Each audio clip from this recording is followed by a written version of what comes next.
Good evening, members of council. I'll call this meeting to order. Would you please rise for the Lord's Prayer and the national anthem. Our Father, who art in heaven, hallowed be thy name. Thy kingdom come, thy will be done on earth as it is in heaven. Give us this day our daily bread, and forgive us our trespasses, as we forgive those who trespass against us. Lead us not into temptation, but deliver us from evil. For thine is the kingdom, power, and the glory, forever and ever. Amen.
Apologize, Council, for the couple of minutes delay. There's a lot of paper that has come in at the end of the day, and the clerk and I were just checking that we had all the right pieces here.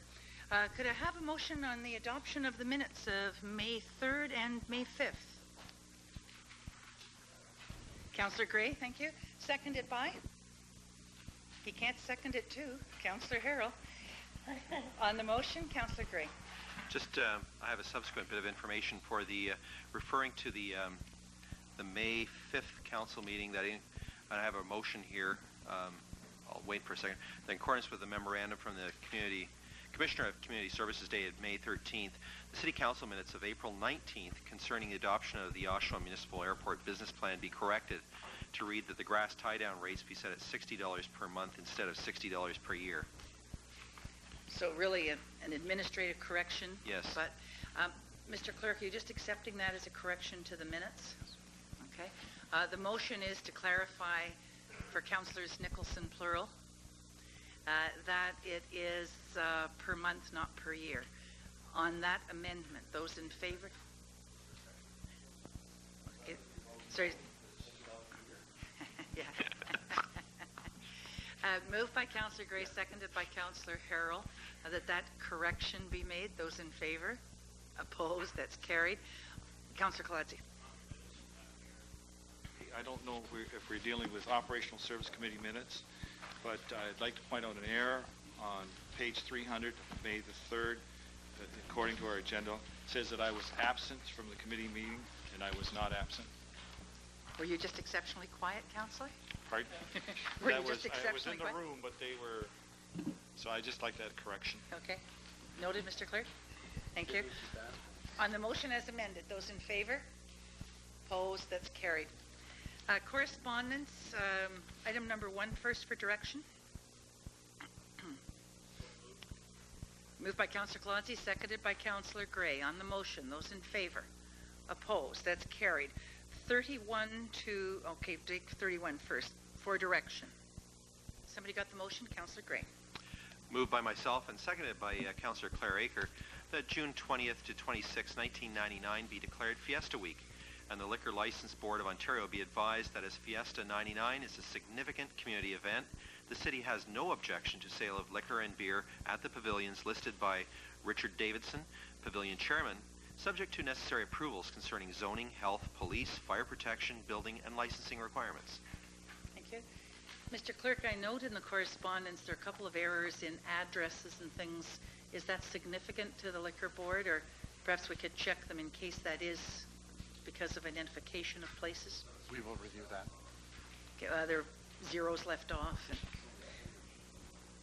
On correspondence item number 31, those in favor?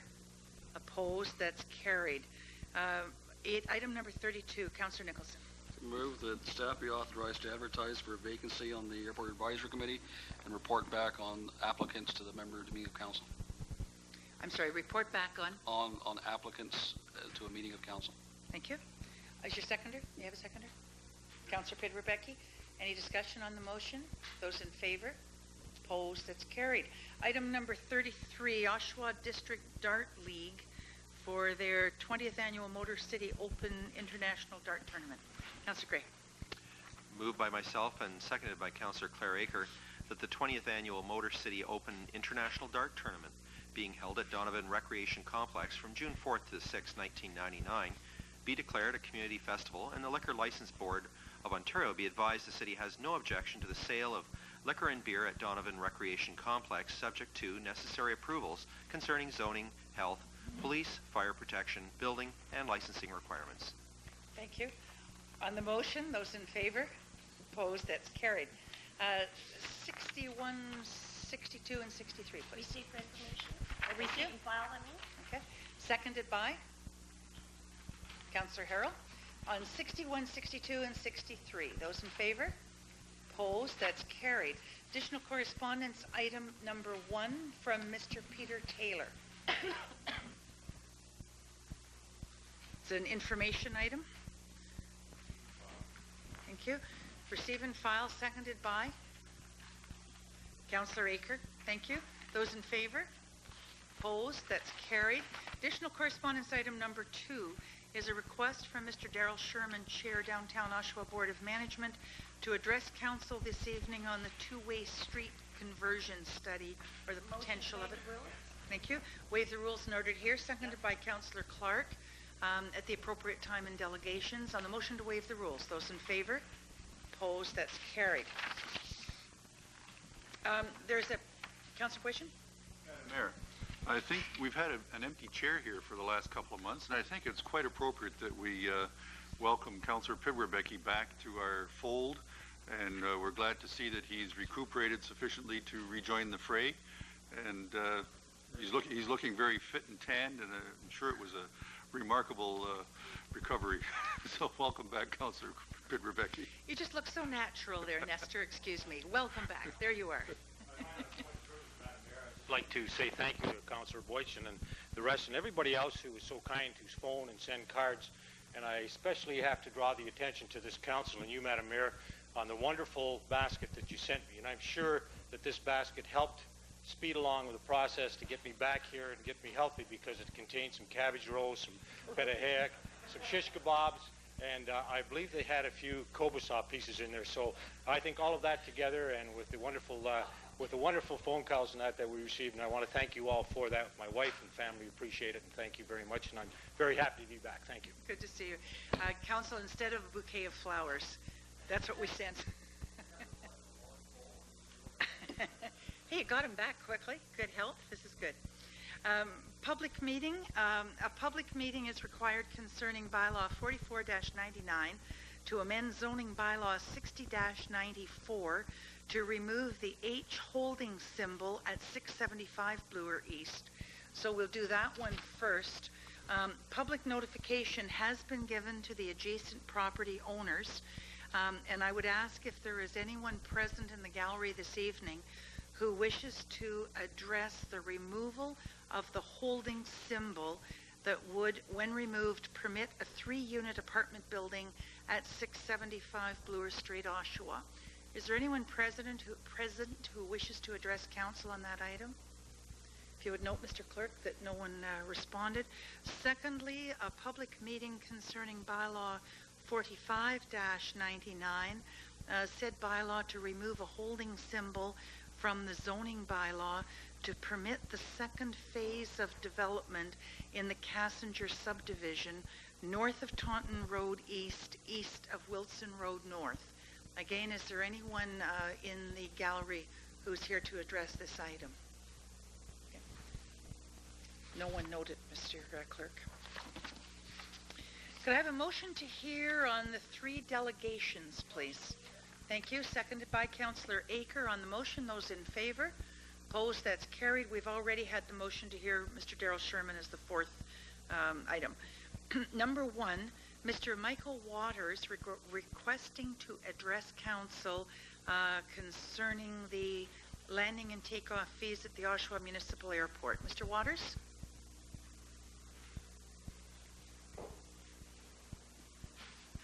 Hi. You're welcome to either use the podium or come and sit up here, whichever is more comfortable for you. Okay, thank you. You have up to 10 minutes to make your presentation, and if you would then wait in case any members of council wish to ask you any questions. Sure. Thank you. I was spurred to come and talk to you today based on the article I saw in the newspaper, so I'm hoping the remarks were accurate. Thanks for the opportunity to speak today. I'm located close to the airport, and I'm speaking because I'm concerned that your recent decision that set nighttime curfew fees for the Oshawa Airport at an appropriately high level of $250 for landing and $500 for takeoff may be reduced. The idea that you would consider reducing these penalties at the request of the violators is disappointing. Again, it's according to the newspaper. The penalties for breaking the curfew must be set at a level that acts as a deterrent, not at a level considered to be an acceptable cost of doing business. The idea that Oshawa-based violators may not have to pay as high a penalty as others is simply ridiculous. The noise levels generated at night are the issue, not who creates the noise or where they are based. I had the opportunity this weekend to read this study commissioned by the city of Oshawa in 1987, known as the Delcan study. If anybody hasn't had a chance to read it, I would pay particular attention to section 12, which deals with recommendations related to airport community compatibility. It deals quite a bit with noise and what to look at there. I believe that the best action for this council would be to take, the best action for this council to take would be to maintain the high curfew penalty that was established a couple of weeks ago, according to the newspaper article, and that you ask General Motors to use the Peterborough Airport for all their night flights, thus alleviating any nighttime or many of the nighttime flights that disturb the community. That's it. Thanks. Okay. Thank you very much. Are there any questions from members of council? To ask one question. Councillor Boychin. What does section 12 say of the Delcan report say about community relations? Say about? Community relations. Okay. I won't read it all to you. Can you paraphrase? And did it talk about specifically about nighttime? Yes. There's a section on the DC-3 aircraft that caught my attention. The DC-3 is a large aircraft which is generally not suitable for use at Oshawa Airport with its on- and off-site constraints, even though its use is infrequent. This would be in 1987, infrequent. It is recommended that the city take the necessary steps, such as a conditional lease agreement, to ensure the reduction of the DC-3 operations at the Oshawa Airport and provide incentives to the air operator for eventually phasing out DC-3s altogether within a reasonable time period. That was in 87. All avenues should be explored for reducing or possibly eliminating the use of DC-3s at night in the immediate future.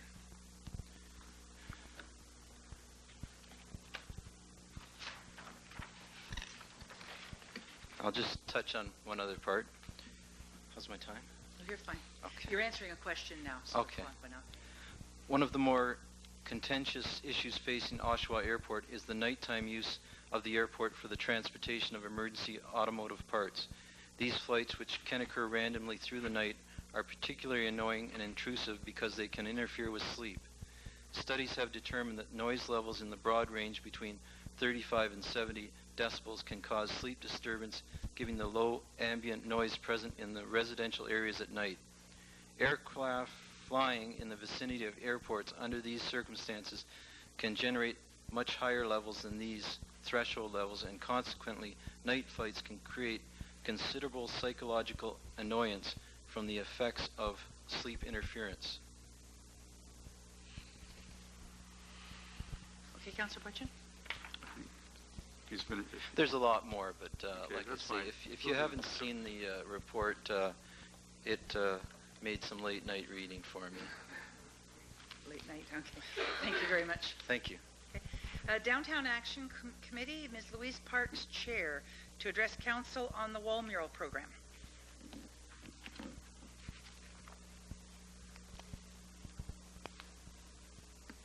Same thing if you pick your location.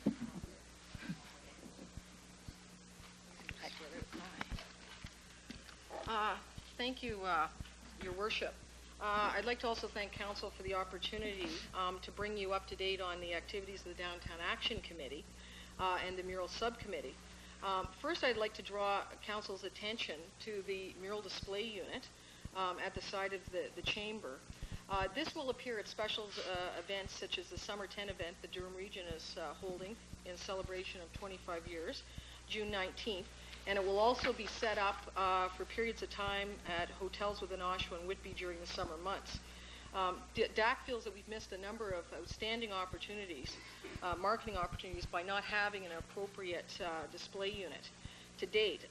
Certainly if deemed appropriate by the city's committees, we would be delighted to make the unit available to economic development for other special events or for other events that the city is holding. The unit's very easy to take down, can be done in a matter of minutes.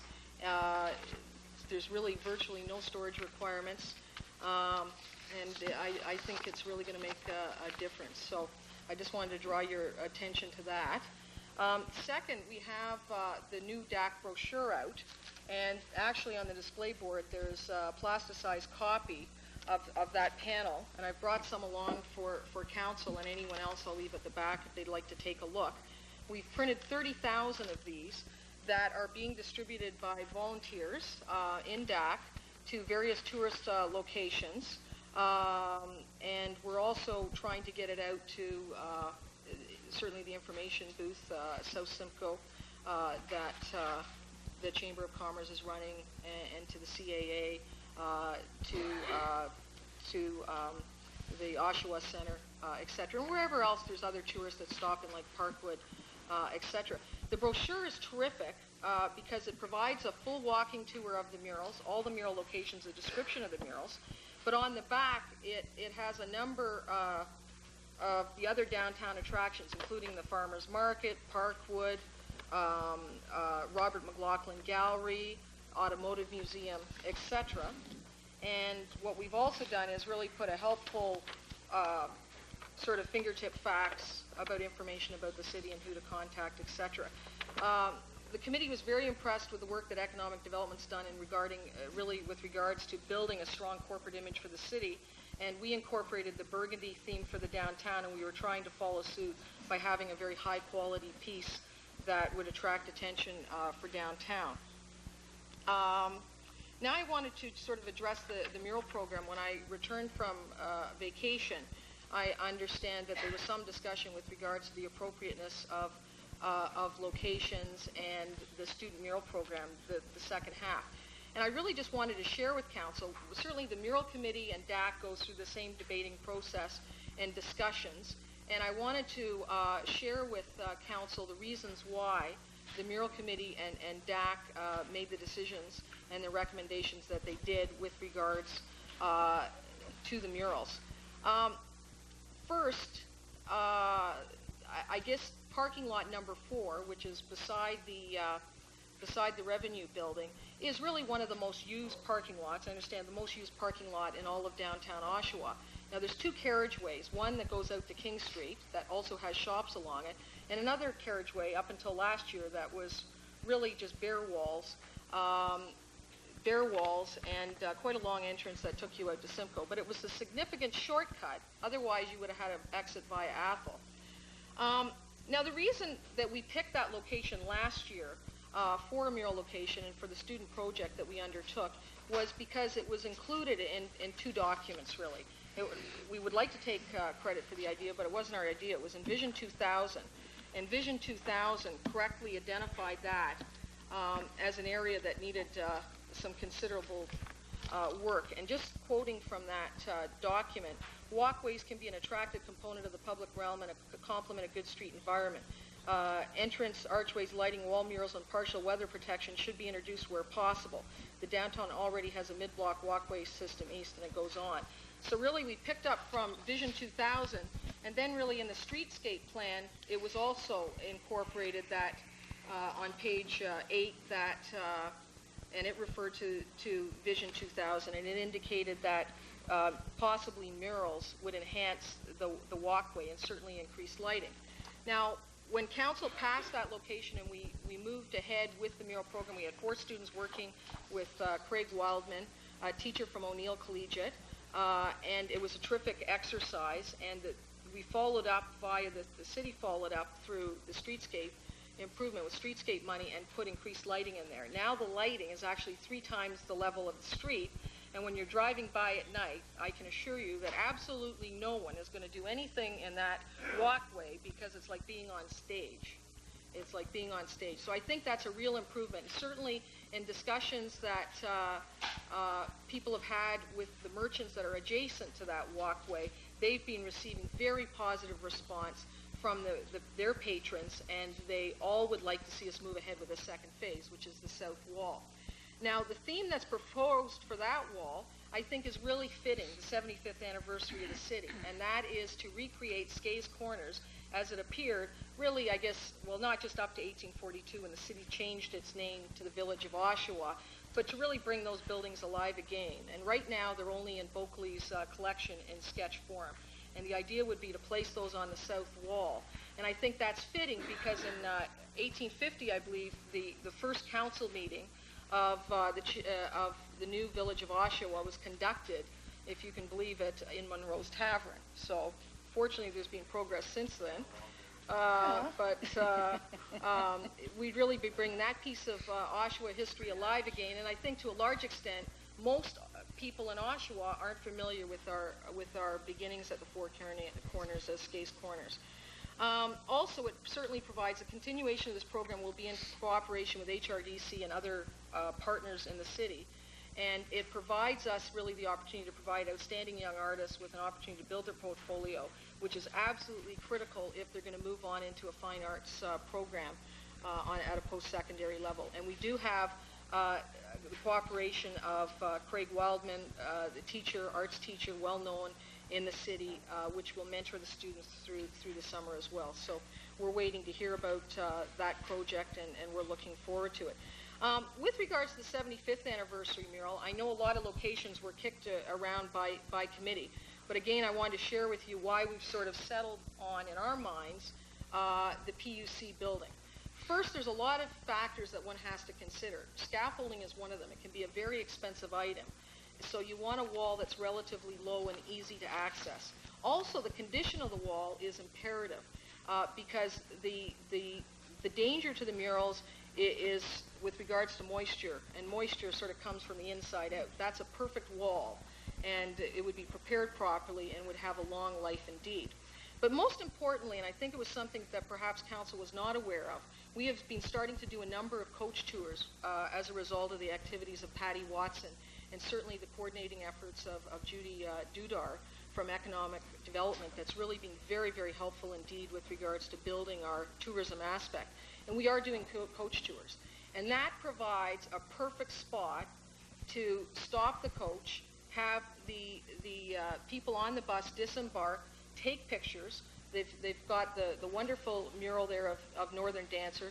There's the regimental mural around the corner, and by having the 75th mural right there on Metcalf, it would be another one that would be really a highly photographed mural. And it's such a wonderful area to stop on Metcalf because even during the day the traffic's low in the middle of the street.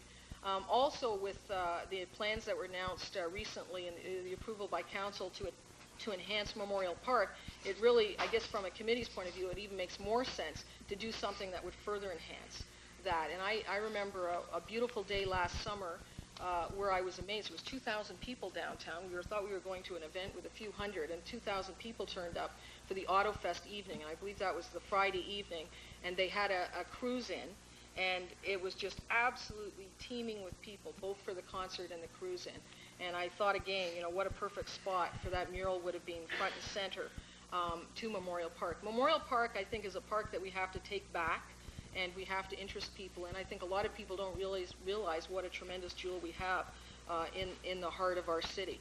Again, it's also adjacent to the Automotive Museum, so when you're coming up Simcoe, driving from South Simcoe to 401 North, it's going to catch your attention.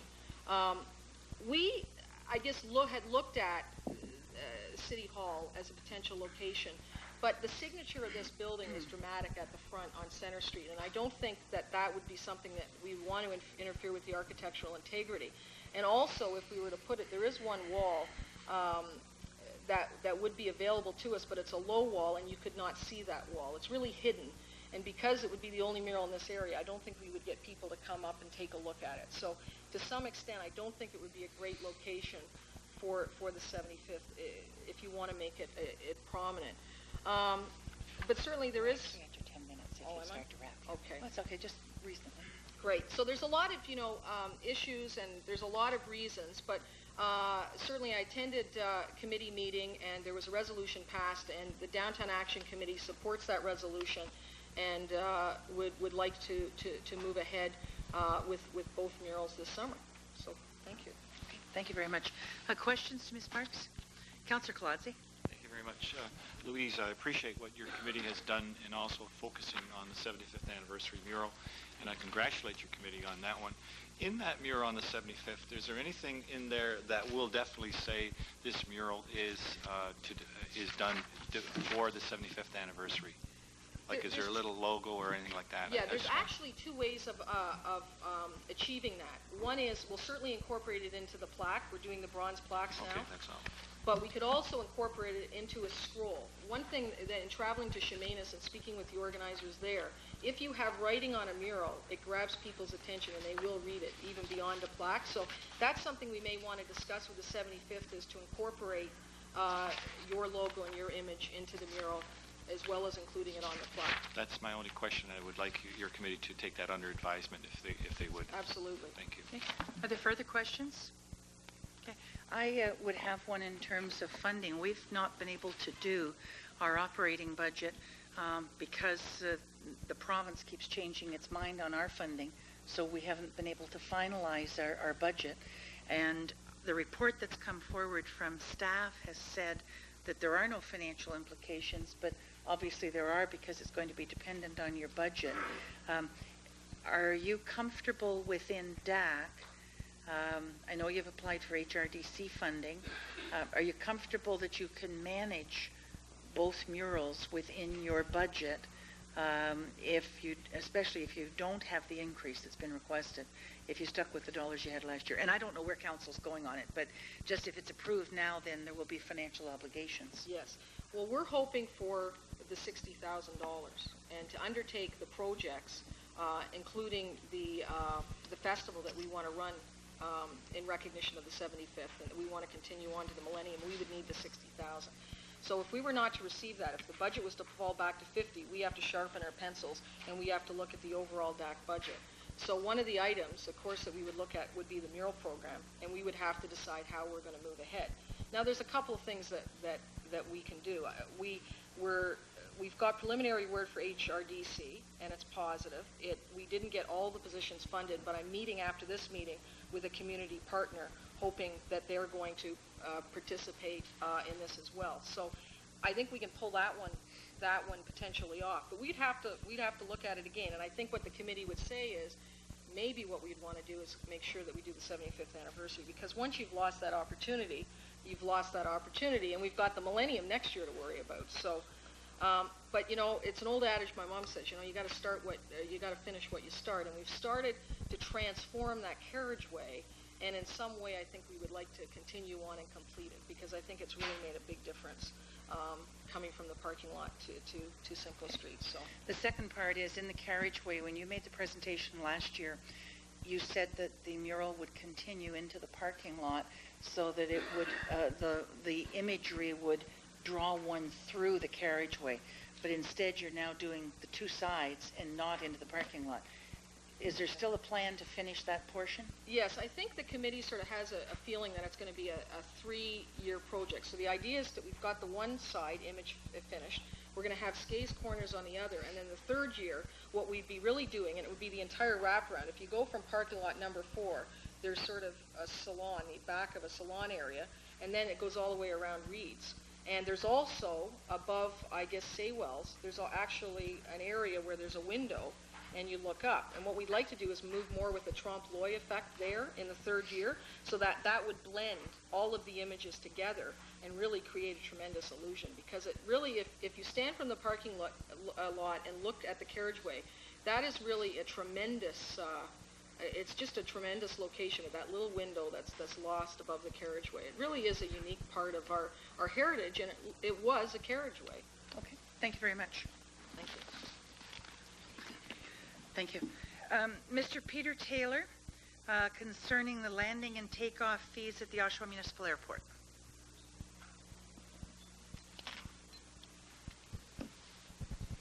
You're welcome to stand or sit as you wish. Okay.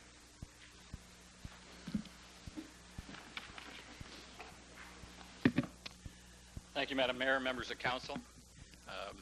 Appreciate this opportunity to comment on something that I think, if I can tie back into Mr. Waters' comments, is probably the psychological disturbance that has resulted in my being here. I live just north of O'Neill High School here in Oshawa, and when I have been thinking about the curfew and the intent of the curfew in the city of Oshawa for aircraft, my understanding has been that it's to provide some sort of disincentive for people coming in between the hours of 10:30 p.m. and 6:30 a.m. It makes a lot of sense to me. There are a lot of people who require their rest, appreciate their rest during that period of time. I've lived in that area for a number of years, and it's only recently that this has begun to be an issue with the kind of volume that's now starting to infringe upon the quiet of those areas. I have to commend council on changing their fee structure. I think the $25 for landing and takeoff was a joke, and I appreciate the fact that you recognize that. I think your $500 and $250 was an excellent step forward, and not so much in terms of penalizing, but at least to get people thinking about whether or not it's worth landing in those hours. To me, that's the main reason for it. Proper planning, in my mind, would require that people operate outside that curfew. And we're not talking medevac or anything like that, because clearly that's an emergency and I think has to have a 24-hour open scope to come and go as it pleases. I've done some examination of the statistics in terms of who's using the airport, and without trying to, it clearly comes down to an automotive issue, and the primary user of that gap between 10:30 and 6:30 in the morning is General Motors. The statistics are a little scary. I too read the newspaper, and I saw something about 208 landings and takeoffs in 1998. That's in the whole year as I read that information and took it as being accurate. The quick research I've done show that in March, April, and May, up to date this year, GM has already been in and out 205 times. So here we are, 12-month period, 208 landings and takeoffs in 1998, and we're already up to 205 just in March, April, and May of 1999. I haven't seen the data for April for January and February. So clearly there's an increase in the volume of traffic that's coming in and out of our airport. And as far as I'm concerned, if that's during sort of normal hours, in other words, 6:30 in the morning and 10:30 in the evening, I welcome it. I think it's a wonderful increase in volume, and I think it drives us towards the self-sufficiency, which I know council is aiming to attain. But I am deeply concerned about the effect on the community and the quality of life for people in that area when there are aircraft coming in out at 2 and 3 in the morning and waking people up. And frankly, I've been woken up enough that it's driven me to come here tonight. So what I'm suggesting and requesting that council do is, before it changes the fees that I think it's so rightly introduced, that it have some more consultation with industry. I understand there was a private meeting with Mr. Rosario. I think there should also be a meeting with a broader cross-section of the public to find out their feeling about this. This is not just a business issue. This is a community quality of life issue, I think, for our community. and I know you're working hard to make this a better place to live, and I commend you for that. This is a serious issue, I think, for a substantial number of people.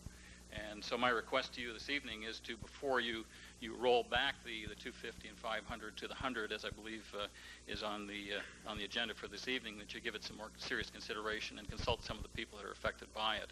I don't know how many of you live in that flight path, but it is extremely disturbing. So that would be my request this evening, before you change that fee structure, which you so rightly introduced, that you consult with people who are affected by it on an evening-by-evening basis. So, Madam Mayor, that's my presentation. Any questions? Thank you. Any questions? Thank you very much. Thank you. Mr. Darrell Sherman.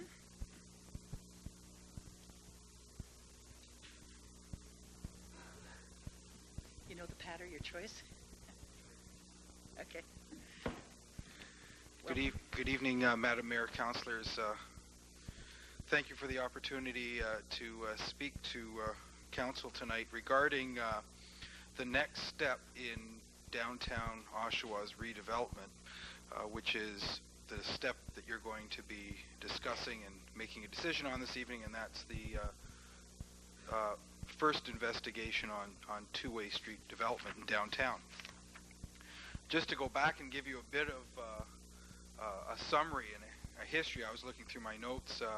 It was actually May of 1996 that I first appeared on behalf of the Downtown Oshawa Board and over 200 businesses in downtown to discuss this matter, and actually I'm sure it goes further back. Of course, downtown Oshawa and all of Oshawa was two-way streets before they were one-way streets, and of course in the Vision 2000 document that was discussed earlier, council approved, and city staff have been working diligently to discuss some of the options with changing the streets in downtown Oshawa and some of the streets from one-way back to two-way streets. In fact, it was 3 years ago that council agreed to change 4 streets downtown, some of the secondary streets, from one-way back to two-way, and the results, I think, have been very positive.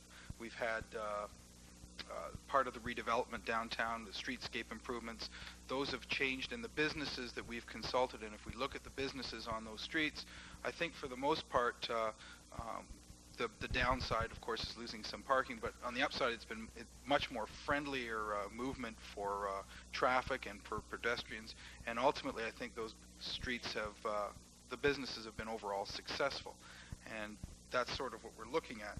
So the next step, once we've achieved some positive results with the first stage, is to look at what next. What streets do we look at turning from one-way back to two-way? And council has sent this to staff, and staff, I understand, have met with, city staff have met with regional counterparts, and this is obviously, the impacts can be major, and the impacts can involve more than just Oshawa, as it affects the traffic flow throughout the city and our neighbors. So it was suggested that we move forward to look at what the impacts would be, what the cost would be, and what the benefits would be of turning some of the streets from one-way back to two-way. The downtown board's position has always been that this is something that needs to be done systematically. It doesn't have to be done all at once, and of course there's a large expense. So we need to do this with the benefit in mind. What are the benefits of turning some of the streets from one-way back to two-way? Some people will say by slowing traffic down, which I'm sure it will do, that may be a bad thing, but ultimately by changing the traffic flow, it really does change the ambiance and the character of a community, and that's one of the things that the whole flavor of the Vision 2000, and to try and create a more of a friendlier and a warmer environment, is to slow things down, to allow people to take a look around as they're passing through the downtown. It shouldn't be a speedway to just go from point A to point B. Ultimately, people who want to do that, there may be some alternatives that they don't have to come through the downtown. And ultimately, the idea is that there will be an opportunity for people to get out of their cars, to walk around, and hopefully by changing the character of some of the streets, we'll be able to turn some of the businesses that perhaps you don't see. And I think I've read some studies that as you're driving, you look one way, but you don't look the other. I'm not sure whether it's right or left. But other places have had positive results by changing some of their streets from one-way to two-way. Of course, it's more pedestrian-friendly. We don't have people turning southbound on Simcoe Street, as I saw a car parked in front of the Bank Montreal facing south, which was the wrong way. They found a parking space anyway. Did we ticket them? Well, I don't know. Hopefully they moved eventually, but they weren't ticketed at the time, so that's positive too. There are other cities in southern Ontario that have actually gone through these studies and are undergoing changes or completed changes. I have a report that I've been looking at from downtown Kitchener. They've gone through the process of analyzing what needed to be done, and they're changing some of their streets from one-way back to two-way. I believe some of that's been done. I also believe Cambridge has also changed some of their streets back. So this is something that the Downtown Board of Management feels is consistent with the plans that Council wants to, as far as revitalizing and changing things. And quite frankly, I also subscribe to the theory that sometimes a change is good for the sake of change, just to create interest. This is something that is a long-term project, and really the beginning step to look at that is what you need to decide tonight, or what's before you this evening. The board's commitment to this, we think it's important. Just to let you know, we've had focus groups with our members to discuss this amongst other issues, and two-way streets seem to get a very positive response from the businesses. We've discussed the effect of businesses who've had their streets changed already from one-way to two-way, and we've had positive responses there, so that the downtown board feels that we've done a bit of our homework, so that we're coming forward tonight saying this is important. We have the support of our members, and we think that if council decides to move forward on this, it's going to be something that's going to be well received by the community. Finally, there's a cost, of course, that's involved, and we all know that everyone is watching what we're spending and who's participating in the cost. So the board decided that we felt it's important that we ante up and put our money where our mouth is. So we are prepared to underwrite a portion of the preliminary study, and although the amount may not be as much as everyone would like, it's a lot from the board's budget. We've agreed that we would underwrite $5,000 of this preliminary study. We would be willing to help contribute from our members' fund. We will have to change some of the priorities of the other things we're doing, but we feel this is important enough that we'd like to contribute to the at least the preliminary study, so that we can next decide, and we can decide as a group what's important, what stages. And again, we're not looking at changing all the streets. We've suggested we look at Simcoe Street as the next step, but the reports from all the staff have suggested that ultimately we need to get some professional opinions. We need to have experts look at the area and look at what the impacts will be, and provide council and the downtown board some advice on what the impact would be, and hopefully it would be positive. So those are my comments, and if there are any questions, I'd be happy to answer them. Thank you. Thank you very much, Mr. Sherman. Questions? No? Thank you. Thank you. Are there any matters that are tabled to be lifted from the table this evening? Councillor Nicholson? I'd like to move to lift item 2 and refer it to be dealt with immediately following item 7 of the... Could you move your microphone closer, please? I'm sorry, you're speaking over that way and I'm not hearing you. Sorry. Lift item 2 and refer it to be dealt with immediately following item 7 of the Operational Services Committee report. Okay. Is there a seconder? Councillor Gray, on the motion. Those in favor? Opposed? That's carried. Okay. Committee reports, Development and Corporate Services. It's broken. I can't get It's here. Does that mean you won't be able to speak? There you go. You got it. Okay. That's probably why you broke it, Madam Mayor. You'll move over to your chair. Councillor Nicholson, you're on.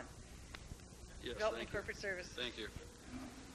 I'd respectfully report on behalf of the committee our 41st report, items 1 through 15. Okay. Are there any items to be questioned on 1 through 15?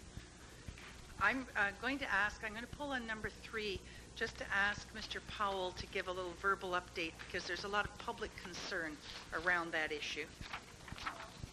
12?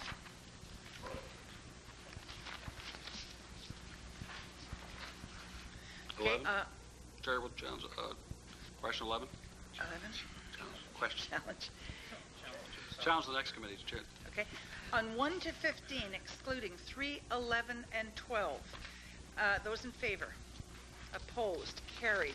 Item number 3 is the status of the year 2000 projects as to our ability to be operational 31st of December and the 1st of January. Mr. Powell, would you just give us a verbal overview? Because quite a few members of the public seem to be concerned. Certainly, Madam Mayor. If you recall, on Council on December 7th, 98, approved a report which had identified 16 items with a year 2000 concern.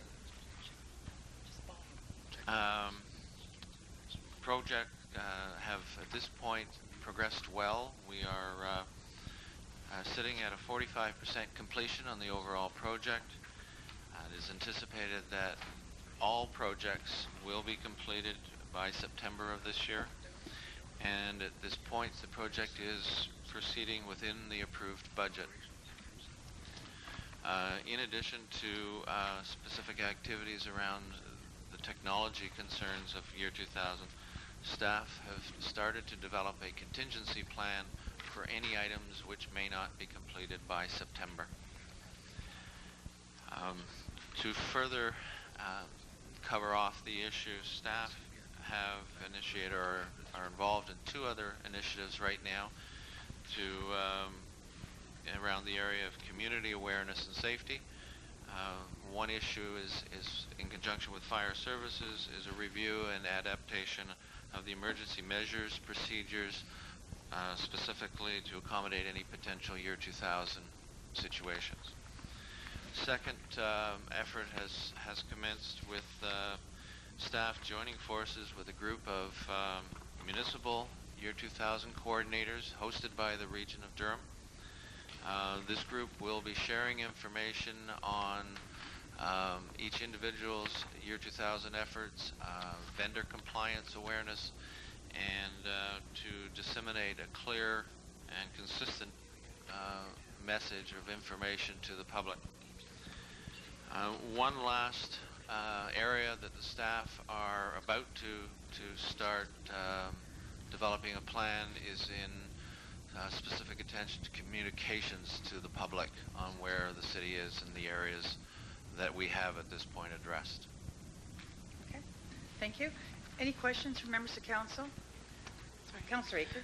Thank you, Madam Mayor. I just wanted to say that we had a grade 5 class from Harmony Road School in this morning to the council chambers as part of their curriculum, and that's certainly how the city of Oshawa is handling the year 2000 computer problem was one of the questions that came forward by this, I think very conscious grade 5 class from Harmony Road School, and I would just thank the IMS director for his in-depth answer, because his mind certainly was not as in-depth, and if the Harmony Road School is listening, I hope that provides them some supplementary information.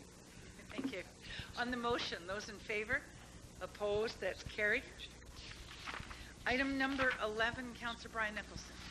Thank you, Madam Mayor. Just want to commend staff again for another banner month in the Oshawa building stats. During April, we probably set one of the largest months we've had recently. A lot of it's due to the hard work of our staff trying to process applications, especially involving school sites. I can tell you I've worked with staff in my ward regarding the school sites and site plan applications. Staff have been extremely helpful, extremely professional, and they've worked well with the school staff to try and resolve the issues. And I'm happy to say that to members of council that as of about 3 o'clock this afternoon, all the site plan agreements in Ward 1 have been signed. Thank you. On item number 11, those in favor? Opposed? That's carried. Number 12, Councillor Aker.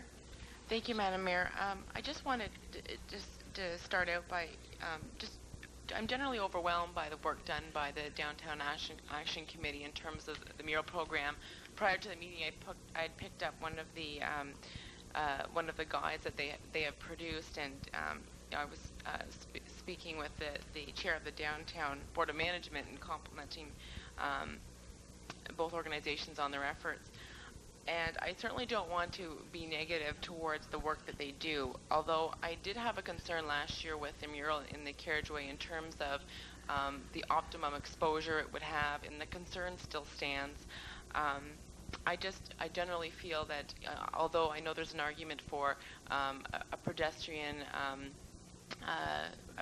exposure, I really feel the optimum benefits are something you can see from the sidewalk and from the street, and so I would just ask that if it's possible, Madam Mayor, that the item of the carriageway location be divided, if that's possible.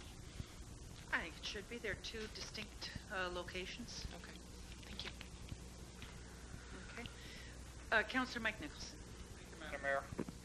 I thank Councillor Aker for doing that, because I was just about to do that.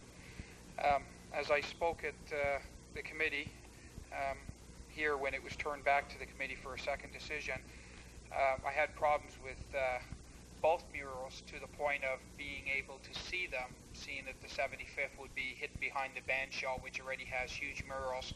Would people see it driving down the road, or would just a few cars going down the street see it? But I understand there's a need for a 75th, and it is a nice big wall, and if we're going to redo the Memorial Park, then it may be a good mural. I have a problem with the carriageway, seeing that there is one there already. To have a second one on the very opposite side of the wall, if we're trying to get people passing through, to me it would just be a mess of murals all over the place. It would be coming out of both eyes trying to see them, and I just wonder for the money that is spent on them, how many people really see them. How many people walk through that, seeing it? It's very dark at night. I'm sure a lot of people don't use that passageway later on in the daytime.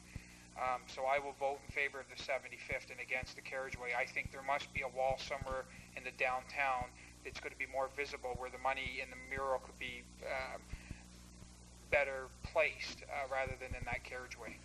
Thank you. Councillor Kathy Clark. Madam Mayor, I would speak in favor of seeing the completion of the carriageway mural. Louise Parks came before us and described the HRDC loans, the students that are going to be participating in this.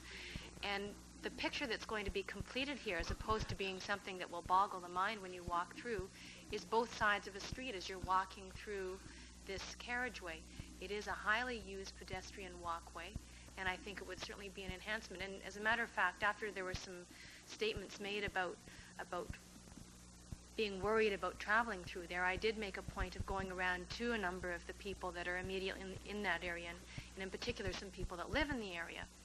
And in their mind, the lighting was a vast improvement. They were looking forward to the completion of the wall, which had been indicated when the project was first initiated. And the students are extremely enthusiastic about completing what has taken place already. I would think it would be an enhancement. It will round out, as a matter of fact, instead of boggling the eye, it will create a balance. There's one side that has been painted and treated now, and the other side has not. That, to me, creates an imbalance. You'd be creating a very dynamic space by completing this student mural, and I really would urge Council to support it. Thank you. Councillor Brian Nicholson. Thank you. It strikes me that the real test of whether this works or not is when you finish the project. And if we're to stop it halfway through, or one-third of the way through, and have just the one mural there, I wouldn't be surprised a lot of people that visit the mural are saying, why did you stop? The decision to use the carriageway was a decision that was made previously. The lighting was put in. Many expenses have been made to improve that area. And if we're serious about trying to revamp the downtown, then we have to take on challenges. And I believe this is one challenge that I believe will bear fruit in the long run. I think a few years from now, when you finish the 3 phases, I think we'll all look back and say this was the appropriate thing to do, and I'm sure the public will as well. So therefore, I will support phase 2. Thank you. Call the motion on in 2 parts. First, those in favor of the mural in the carriageway, would you signify? Those opposed? The motion carries.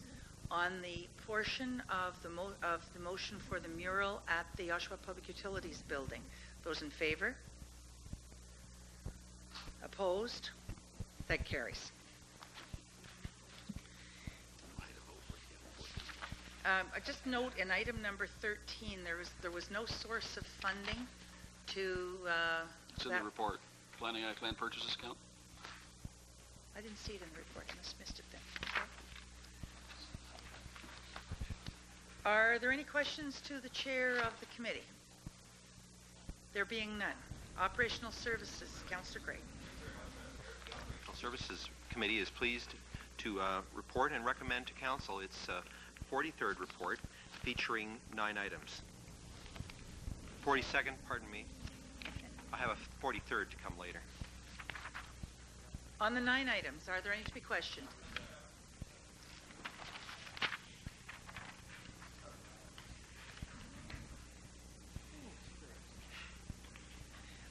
On 1 to 9, excluding 7, Councillor Dykstra. Thank you, Madam Mayor. On item number 6 and item number 7, I declare a conflict of interest due to its pecuniary interest to my husband. Okay. 8. On the remainder, those in favor? Opposed? That's carried. Item number 7, Councillor Kolodzi and Councillor Mike Nicholson. Yes, thank you very much, Madam Mayor. On this particular item on the recommendation, I will be voting against the recommendation simply because I think that at the beginning, Council made the right decision in the first place to have the fees established at $250 and $500. I think that was the right decision. We made that decision. It was a unanimous decision in Council on that particular one, and we made it based on the information that we got from the presentation of the business report. And that was the reason we made the decision. And the fact that it was higher for takeoff has been pointed out in the various articles, that if you live up there like I do, it's not the noise of the aircraft coming in, it's the noise of the aircraft taking off. And that is why the suggestion of the difference in fees. And if you read the minutes of the committee meeting, I proposed a compromise, and the compromise was 100 to take off, 100 to land and 200 to take off, because of the fact that they're allowed, the noises are louder to take off. Now, it's also interesting for me to note that the power of one letter has a tremendous power depending upon where the source is.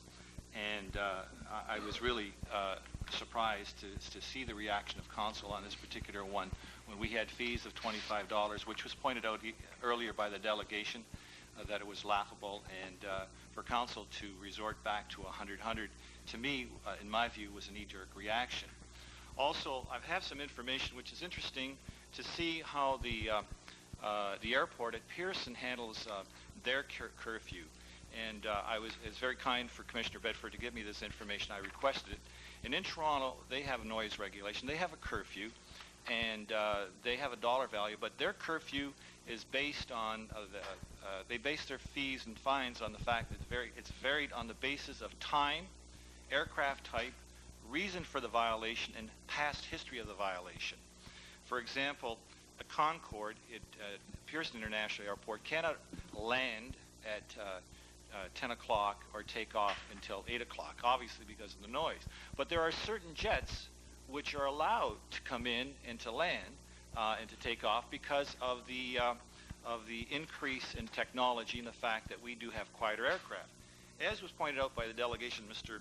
Walters, this evening, that and why we had the curfew pointed out in the Dalcan report, that we still have a DC-3 which takes off and lands at the Oshawa airport. And it's time that we upgrade, and I mean, this is a workhorse aircraft. It's probably 70 years old, older than I am. And it's interesting to note that. So, it's not quite that old. Not just barely. But anyways, what I'm trying to point out, Madam Mayor, on this particular one in terms of violations, and it was pointed out, you know, it's the type of aircraft that comes and lands. And I know that sometimes when I'm up there at the airport, you cannot hear certain types. For example, it was pointed out by Councillor Boychin when he was up there, and I know that I've been there when the Hercules has come in. We don't even hear it come in. And, you know, it's the type of aircraft. So if certain aviation people are going to use constantly the same type of aircraft, then of course they're going to disturb the peace. So for these particular reasons, and for the fact that I think that council and committee is having a knee-jerk reaction in response to the letter, I will be opposing the recommendation put forward by my committee. Thank you. Just for information of speakers, I have Councillors Mike Nicholson, Brian Nicholson, John Gray, and Bob Boychin. Councillor Mike Nicholson. Thank you, Madam Mayor. I guess I'll start off by making an amendment to this motion that the landing fee and the takeoff fee be set at $200. $200 each? Each. Do you have a seconder? I'm sorry? Councillor Colazzi? On the amendment to be $200. Okay. The reason for that, Madam Mayor, is the original amount that was charged for $25 one way, nothing for a takeoff, was, in my mind, ridiculous. As I didn't support the 250 and the 500 because I think that's just gouging the businesses in Oshawa the opposite way. I think that to look at something between the public and the business, $200 each way, which staff recommended originally in the motion for the landing, I think is fair. It's just funny that the same councillors that are here tonight that's in favor of the $100 are the same ones that made the motion for $250 and $500, but changed their mind a week later for some reason, because a couple of businessmen come here and said how bad it would be for the businesses. And I guess I just throw that word integrity, and I'll leave it at that. I think what we're doing, if we reduce this to $100 each way, I think what we're doing is we're bending for the businesses, but we're not listening to the taxpayers and the community up there. And everyone of them that have come here tonight and other nights have all said how bad it is for the landings and takeoffs for noise, but we're not listening to them. We're only listening to the businesses. And that one letter that we got from the lady in our package on Friday was right on the point. $100 is not going to be a deterrent, but $250 and $500 is a deterrent, or else we wouldn't have had those businesses threatening to move their business out of Oshawa if we imposed those fees. So I think $200 each way is a good compromise, and it shows the public out there that we're looking after their rights as well as the businesses' rights. And I didn't favor the other money, but I think this is a compromise. On the amendment to $200 landing and $200 departure, Councillor Brian Nicholson. Risk of having him tell Mom about me. I just wish we could get past the maneuvering on fees and just have somebody finally bring together a motion that says, close the airport. Because that would be up front. That was something that we could debate, we could discuss the issue, close the airport, and get it over with. And for those that say I oppose any company ever making any money at the airport, I oppose any business ever landing, I oppose any company trying to bring in their parts, especially during the evening hours. There comes a point where you have to ask yourself, why is there an airport? If the time that when the most of the material has to be delivered, we won't allow our airport to be there to allow it to be delivered, then why do we have the airport? And maybe it's time that this council actually put it to the voters, to the people of this community, about the future airport. Because I think we have a situation in this city, and we've had it for about a dozen years, of the tail wagging the dog.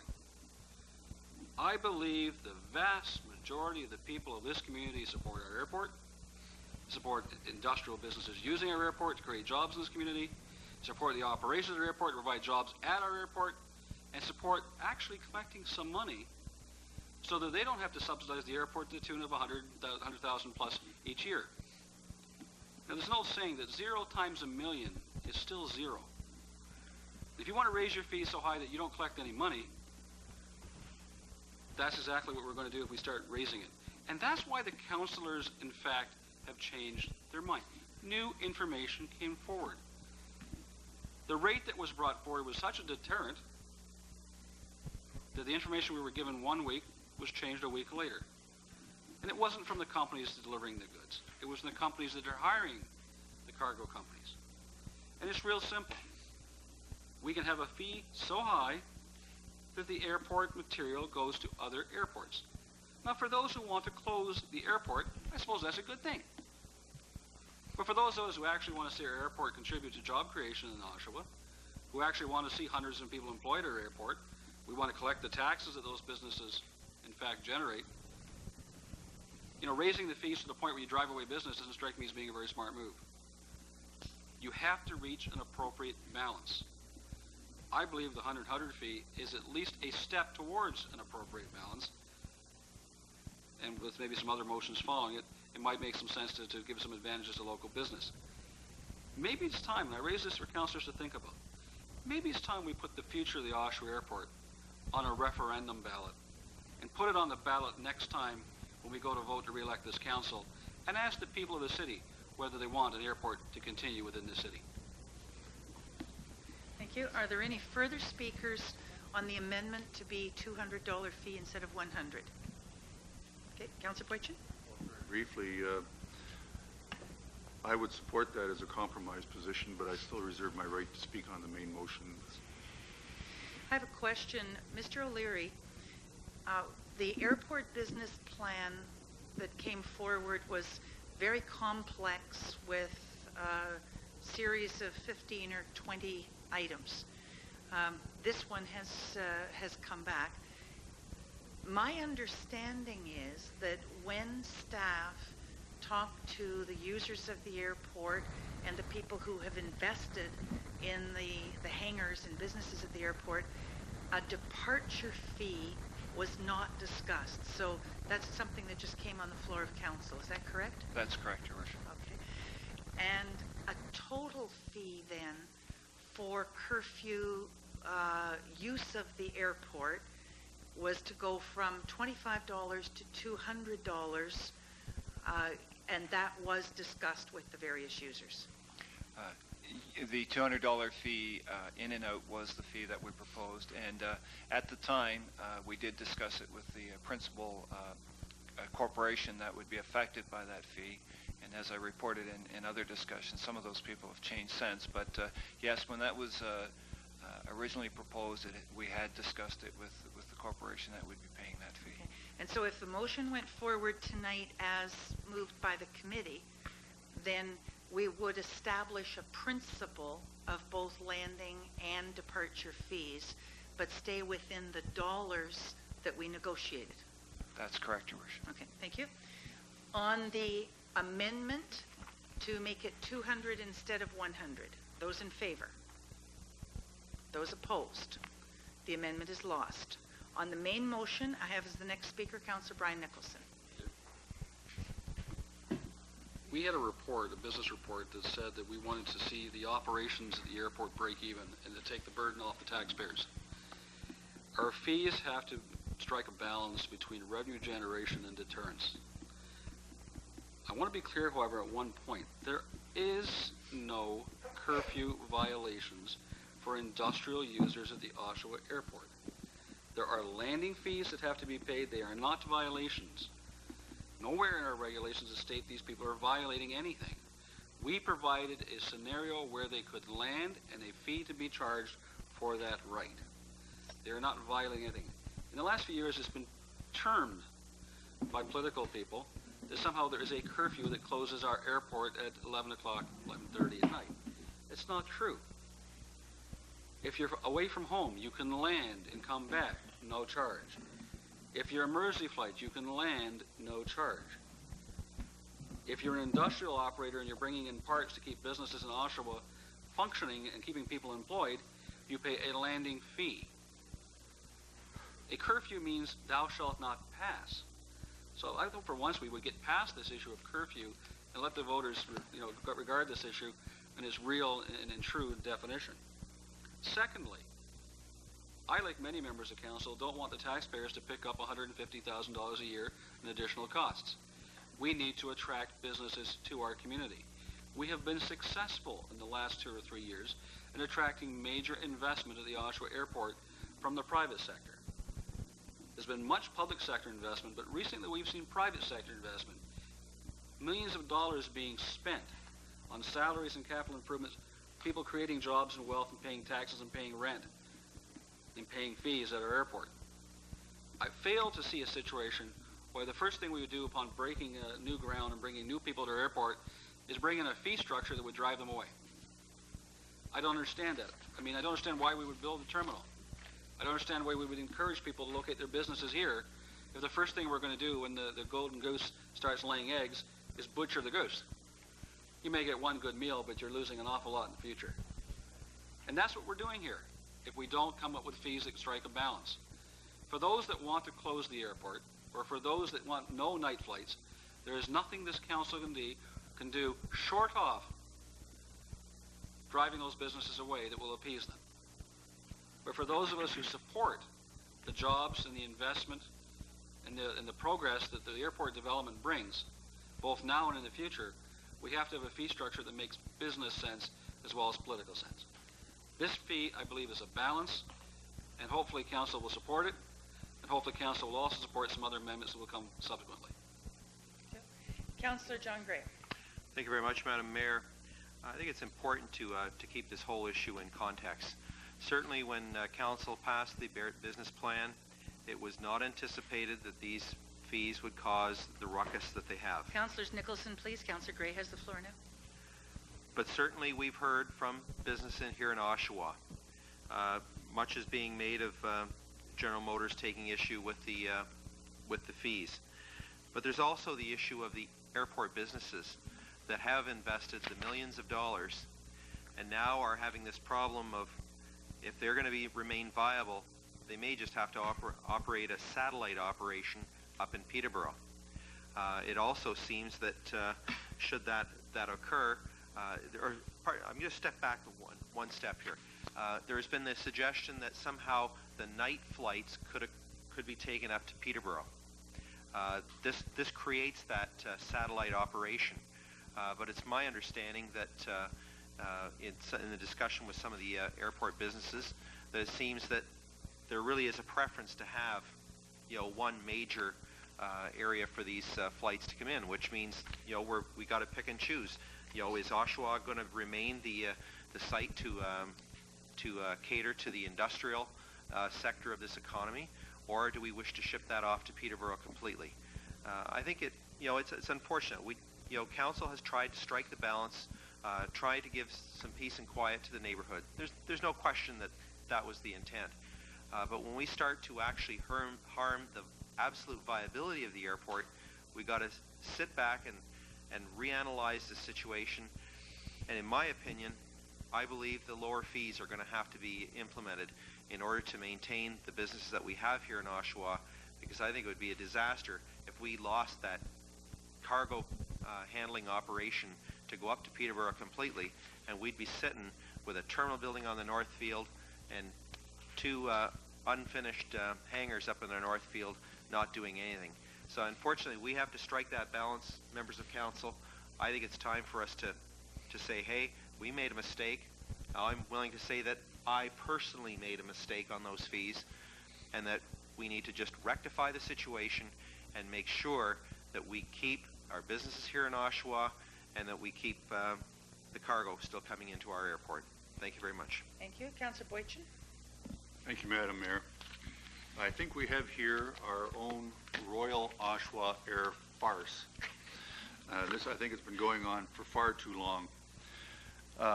4 weeks ago, when the recommendations from the public hearing were brought forward to this council in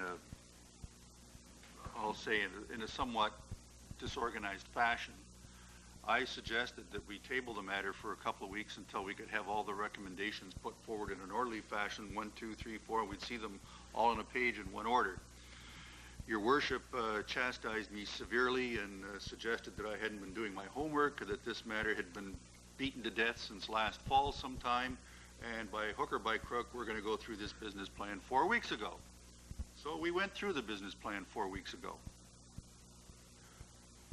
And after very thorough and careful consideration of all the aspects of the business plan since last fall, here we are 2 weeks later, 2 weeks ago, a businessman who sat through the public meeting back there didn't say boo.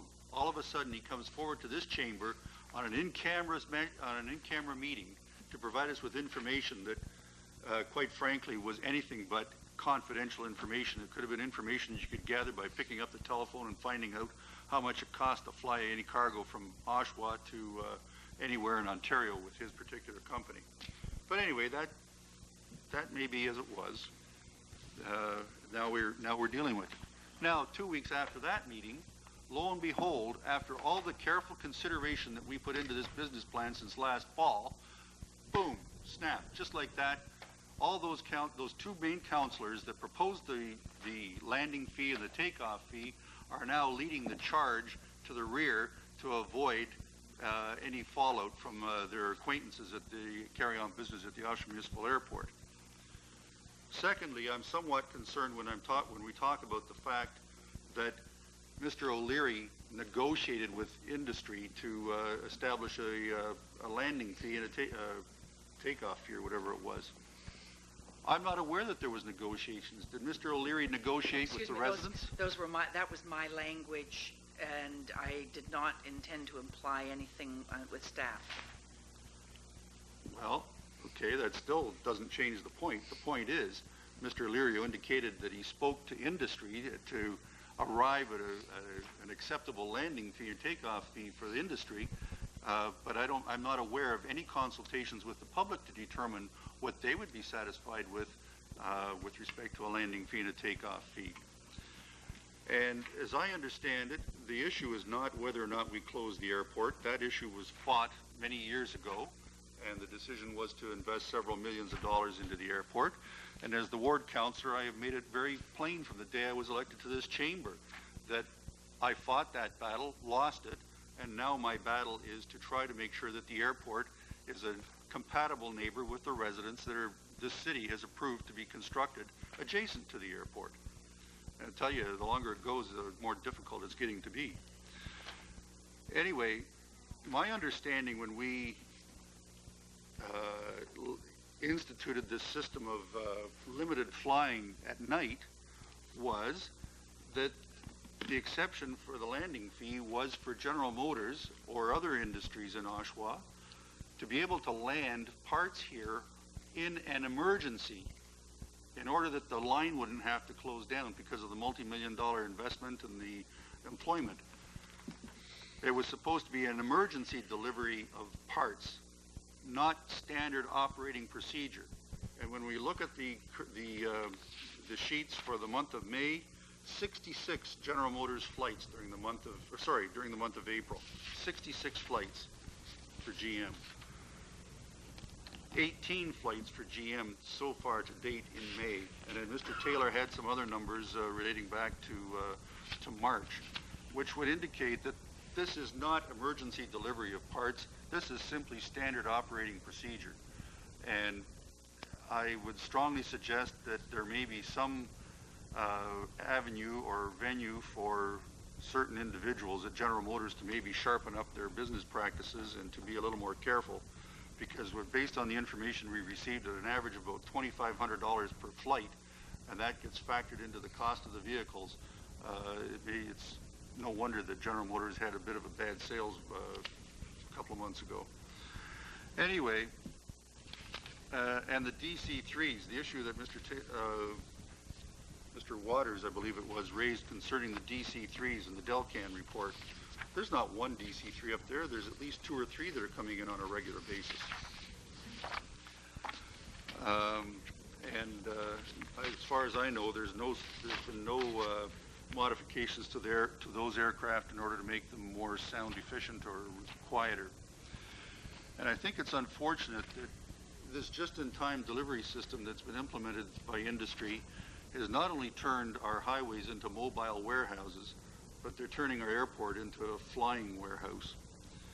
And I think it behooves us as councillors who have obviously given this business plan sober and careful thought since last October or September that we should not be reneging on our decision. And I think we're going to look foolish if we can't even make a decision and hold that decision for a month. Thank you. Councillor Pidberbecki. Thank you, Madam Mayor. I have to congratulate the 2 area councillors. They've done a tremendous job bringing forward their argument with regard to the airport.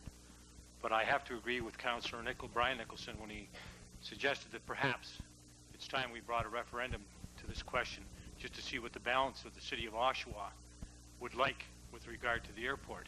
I'm going to suggest to the two councillors in that area, and even the people in that area, that I think there would be a sound trouncing and in favor of maintaining that airport. I think you have to look at what's changed here in the city of Oshawa in a very short period of time. We are now producing one of the best trucks in North America, bar none.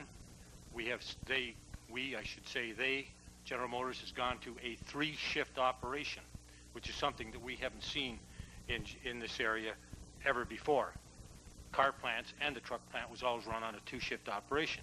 Today, when you have a popular vehicle like the truck that they're manufacturing on a 3-shift basis, obviously there's going to be shortcomings. And if you're sitting here and telling me that you're going to eliminate that and that you're going to have General Motors employees sitting on their butts waiting for 8:30 in the morning for some parts to come in, I suggest to you that you're putting an awful lot of strain on the business practices of General Motors, who might just look at this as being a very terrible annoyance that maybe they can overcome, maybe by even locating in Peterborough, or maybe a plant somewhere in southern states that is not meeting the requirements of production, or maybe a product that they in fact don't need anymore. That could be done very easily. Today, moving a plant the size of General Motors is no big deal. You may think it is, but you're talking a matter of months before they'd be in production in some other part of North America. So I would suggest to you that we're very fortunate to have them here, and I think we have to try and do everything we can. My heart goes out to the people who live around there in the airport. I know what noise is. If you want to know what real noise is, I'm going to give you a little insight as to where I live and the people in my area who compare what they put up with and what people in the airport put up with. And I'm sure you could go to different areas of the city of Oshawa and people would have some kind of an argument with regard to noise. I live in the south end of the city, about a block up from Highway 401. To the north of me is the CPR railway tracks. To the south of me is the 401 and the CPR and the CNR railway tracks. And I want to tell you, in the last 3 years, when you want to talk about noise, you want to sit on a patio, or even at night, the transports have increased on the 401 by at least threefold. And I might even be very, pardon me, the word conservative in that number, but I want to tell you there is one heck of a lot of transports that go up there, blow tires, blow mufflers, and wake you up going up the grade. So everybody has something to bear. The highway was there when I bought my home. The airport has been there since 1942. Nobody hit it. It wasn't hiding. We didn't cover it with a bubble or bury it. It was there when people located. And I think it's about time that we do what Councillor Nicholson has done. Perhaps we should go to a referendum, but I think we should take all of these things under advisement. I think we've spent up in that area approximately $8 million or more, and I stand to be corrected, of taxpayers' money, moving from the south field to the north field, building new buildings in the north field to do away with the noise, to try and accommodate those people. Now, that's a lot of money, $8 million taxpayers' money. And you're playing around with it right now as if nobody has done a damn thing. We are now also in the throes of doing another noise study. I'm suggesting to you that we support this $100 landing fee and takeoff fee at this point in time, and when we get the noise study back, perhaps it may show us a different direction. I don't think anybody for 1 minute is landing and taking off because they want to disrupt somebody's sleep or the area or the environment in the area. I think it's out of necessity, and I think it's something we've had to learn to live with along Highway 401. People who live along tracks, the CPR and the CNR, learn to live with it.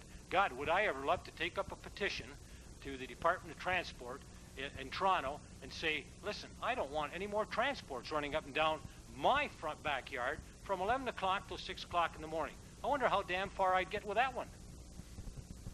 I think I'd be laughed right out of Ontario.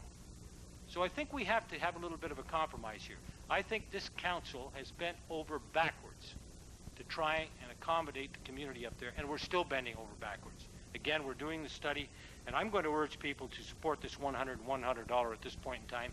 And if there needs to be adjustment, there's nothing that says we can't bring it back to the floor and have a look at it when we have seen the study on the noise study. And I want to tell you, I was very fortunate to be at home, and I watched the last council meeting And believe you me, when on the discussion of the airport, and it was nothing but an air farce as far as I'm concerned. I've had more comments from people about how that was handled and the way that people voted on this and the figures that were bandied about. People wondered, do we really want General Motors or any of the businesses that are up there, do we really want them located here in Oshawa? And that's a question that's on a lot of people's minds in Oshawa right now. Thank you very much, Madam Mayor. Thank you. Councillor Mike Nicholson on the main motion. Thank you, Madam Mayor. I guess the question before is do we want an airport operational for 24 hours a day or just for part of the day? Because that's really what we're saying here. If we allow this $100 each way, you're giving General Motors and the auto parts companies 24-hour access to the airport. Yet you're not giving all our other flights the same access to come and go either. They cannot, the little Cessnas and stuff, they can't take off during those times. They can land if they're coming home from somewhere. But the other users of the airport, they can't do that. They can't take off. But yet we allow the business class to do it.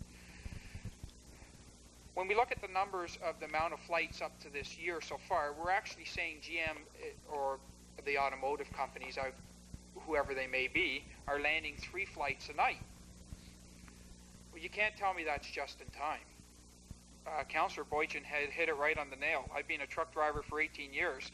The companies are using the tractor trailers as storage space.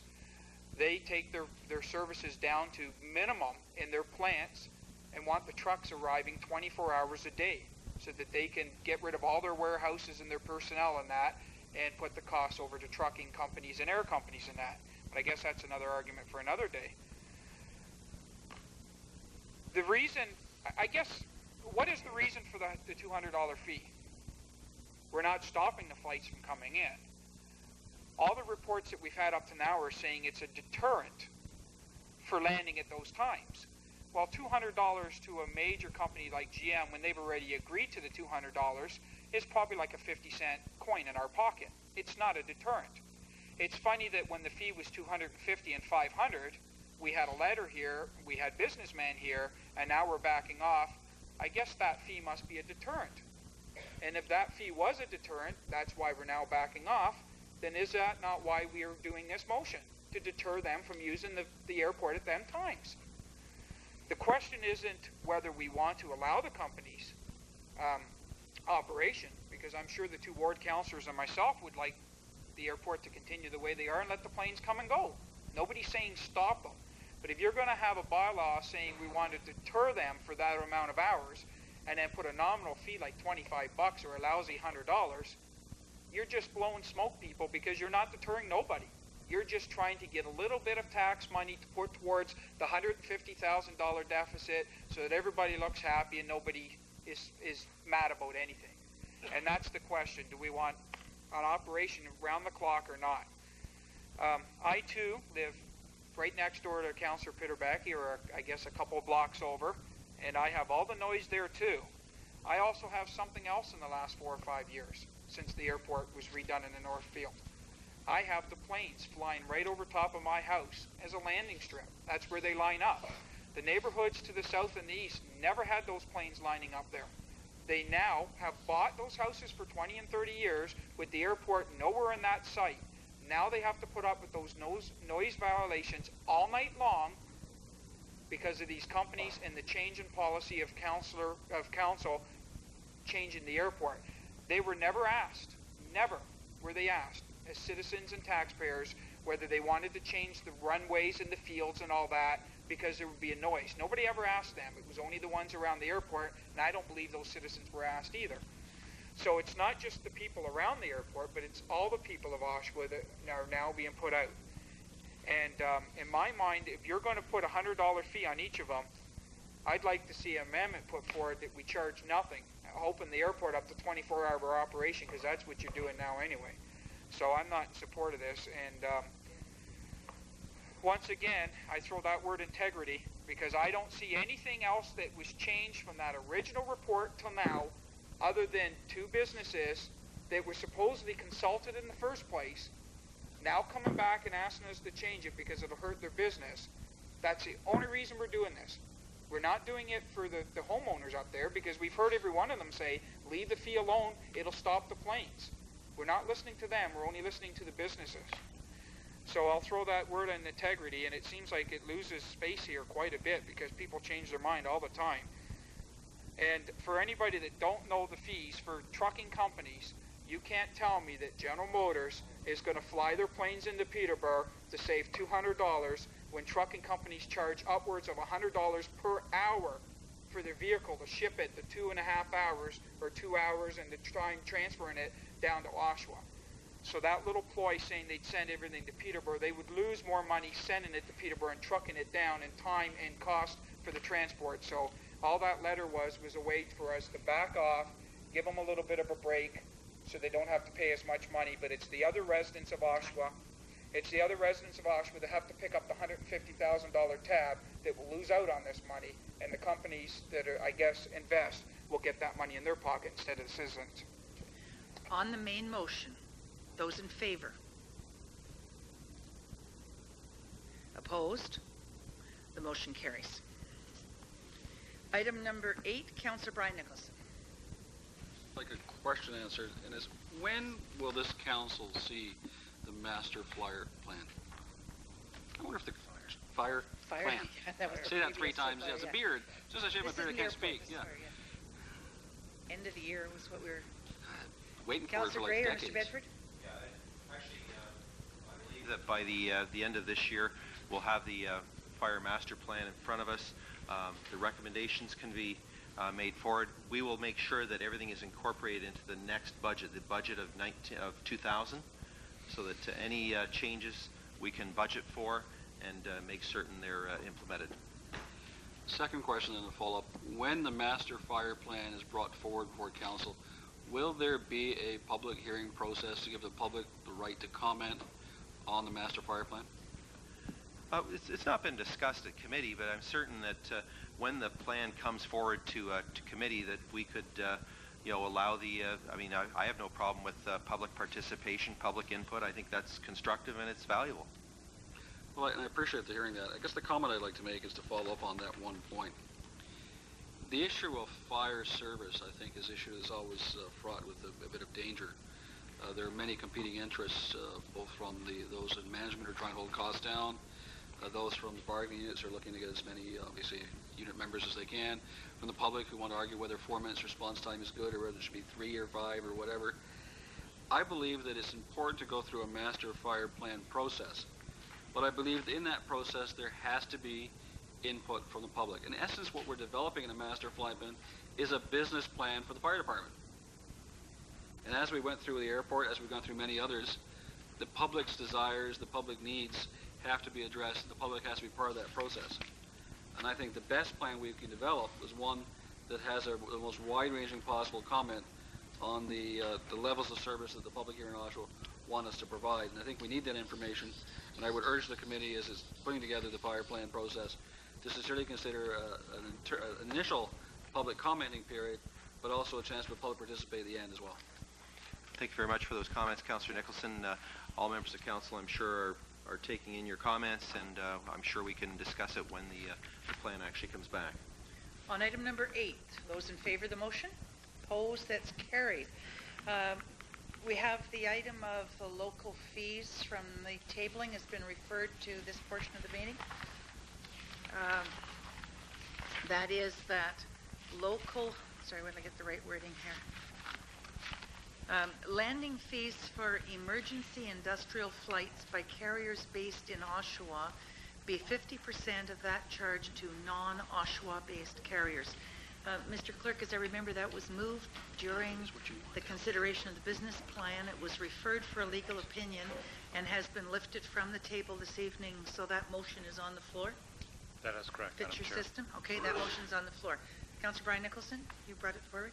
We've debated the fees, I think, almost ad nauseum already.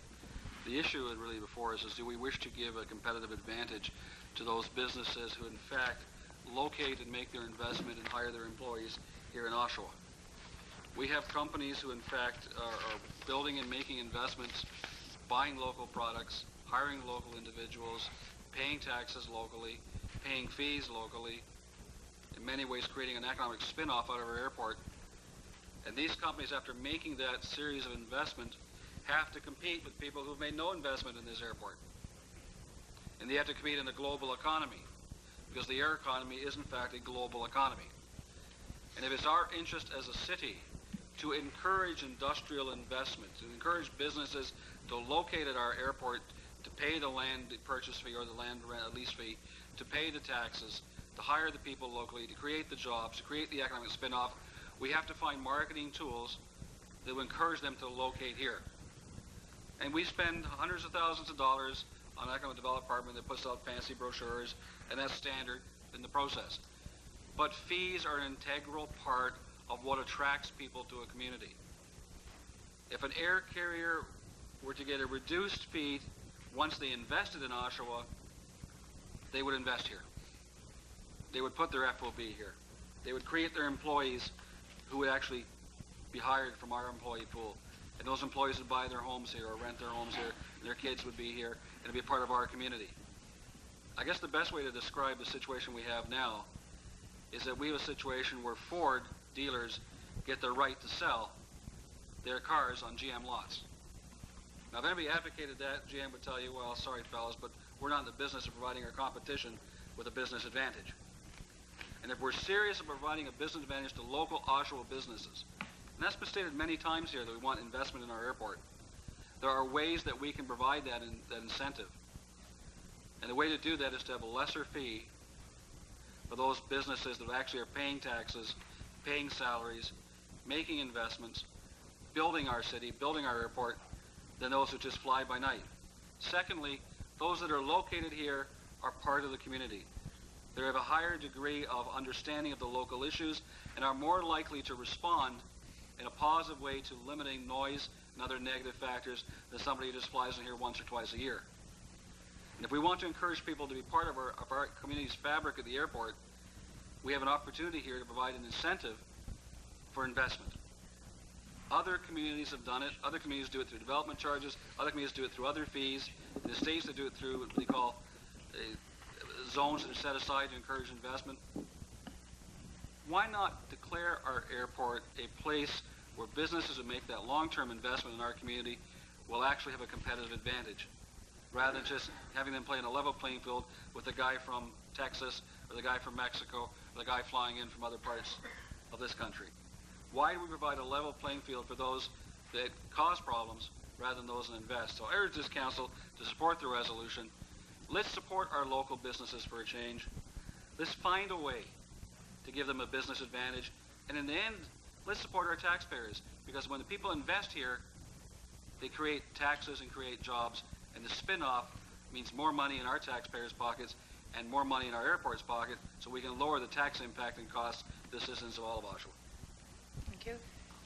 Councillor Dykstra, did you have a declaration on this one, or did you wish to speak? Okay, so I'll let you make your declaration first then. Declaration of interest. Okay. Due to my husband is employed by one of the businesses. Okay, thank you. Councillor Boychin.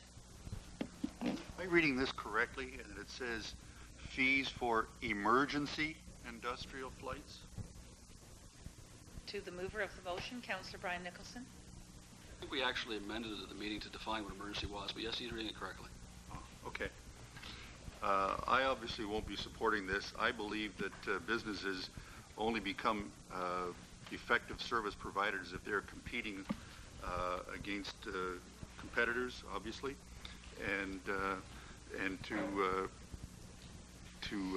provide corporate welfare to businesses in Oshawa, I don't think is an appropriate message that we're sending to other investors that we hope to attract to the city of Oshawa. That's it. Finished. Councillor Mike Nicholson. Thank you, Madam Mayor. I totally agree with Councillor Boychin. I just wonder, all the other businesses that we lease space and rent out space that use our buildings and places like that, I won't get into names, I wonder if we're now going to go back there and renegotiate their leases and give them 50% off what they're paying now to make them more competitive with the neighborhoods in Whitby and Bowmanville and all that. I've never seen that suggested here in the year and a half I've been here, other than the airport. One of the reasons I voted in the last motion against it was I knew this 50% was coming up. So in essence, if council now agrees to this motion, it's a $50 fee each way, which would be a $25 increase over what it was for the last, I don't know how many years. I think now we're talking about nickels and dimes really to these companies. General Motors already, through negotiation or talk or whatever we want to say, and even a letter they sent us, they said they could incorporate the $200 fee, no problem. If they're agreeing to that, why are we now agreeing to less? I think if General Motors is going to pick up that fee, the air transport companies, I guess, the carriers in Oshawa won't be hurt because General Motors will pick up that charge, not the carrier. I think that's what it said in the letter. So I think this is ludicrous. It all goes back to the same thing. If you're going to make the fee $50 and make it zero, allow them to come 24 hours a day because that's what you're going to do. And you have to get on either one side of the fence or the other. Either you allow 24-hour-a-day operation or you have fees to deter a certain flight from a certain hours. And if you're doing that, then you have fees that will reflect a deterrent. Not nickel and dime fees that will do nothing but raise tax money to pay for other things in the city, because that's all we're doing here. And once again, if we were allow this 50%, which is $50 this way and that way, the taxpayers of the city of Oshawa will have to now pick up more of the money because of this. And for those taxpayers that are out there watching or reading in the paper, it's between $100,000 and $150,000 a year, the taxpayers in those homes that pay high taxes, they believe high taxes, where their taxes have gone up and are going to go up again, their wages haven't gone up for years and years, are paying between $100,000 and $150,000 a year in charges for people to operate out of the airport. That's the question. This council's adopted a plan to try to address that and try to recuperate those charges so we could become zero and that the airport will pay for itself. If we've gone through all the work that staff's put forward to try to raise some of the money back to pay for that, we're now going against what staff and what we're trying to do here is to recuperate some of the costs, and the taxpayers are now paying for that. And I think if you're going to have a referendum question, then put that one on there and say to the taxpayers, do you want to subsidize the people that are in the airport $150,000 a year, or do you want to get rid of the airport and put that money back into your pockets because you won't have to pay for that? So that's maybe the question you put on it, not do you want the airport, but do you want to keep subsidizing it at that amount of fee? And I probably could have supported the 50% if it was set at 200 or 500 or 250, whatever, and said, yeah, let's give the businesses in Oshawa an advantage over others. But this isn't an advantage. This is ludicrous. This is nickel and dimes and to these companies.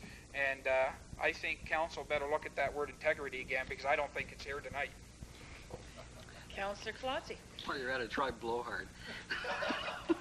Thank you very much. I think if this motion comes through, the Councillor Nicholson's motion, he's truly a magician, because it doesn't have any basis of, fact. I would just like to point out, Madam Mayor, and to the rest of council, that just to give some information of the Pearson Airport in terms of their curfew, and this is what I found very interesting. In 1998, Toronto had 117 cases where aircraft violated the noise restriction. 7 have received fines averaging $1,000 each. In 50% of the cases, no action is taken. 25% of the cases are deemed to be caused by lack of education. 25% of the cases receive fines. The total fines for 1998 are $7,000. This is at Pearson. All cases are sent to Transport Canada prosecution. The maximum fine is $25,000, and the largest fine to date for breaking the noise restriction, I think this is what we have to be talking about, not curfew, but noise restriction, has been $10,000. Why I point out, Madam Mayor, is because we certainly have had more than 117 cases of aircraft violating the curfew or noise restriction. And that's why I was very glad that Mr. Walters brought forward this evening. It's not the curfew and things like that. It is the type of aircraft which is causing the noise. There is and there are aircraft out there that are quiet.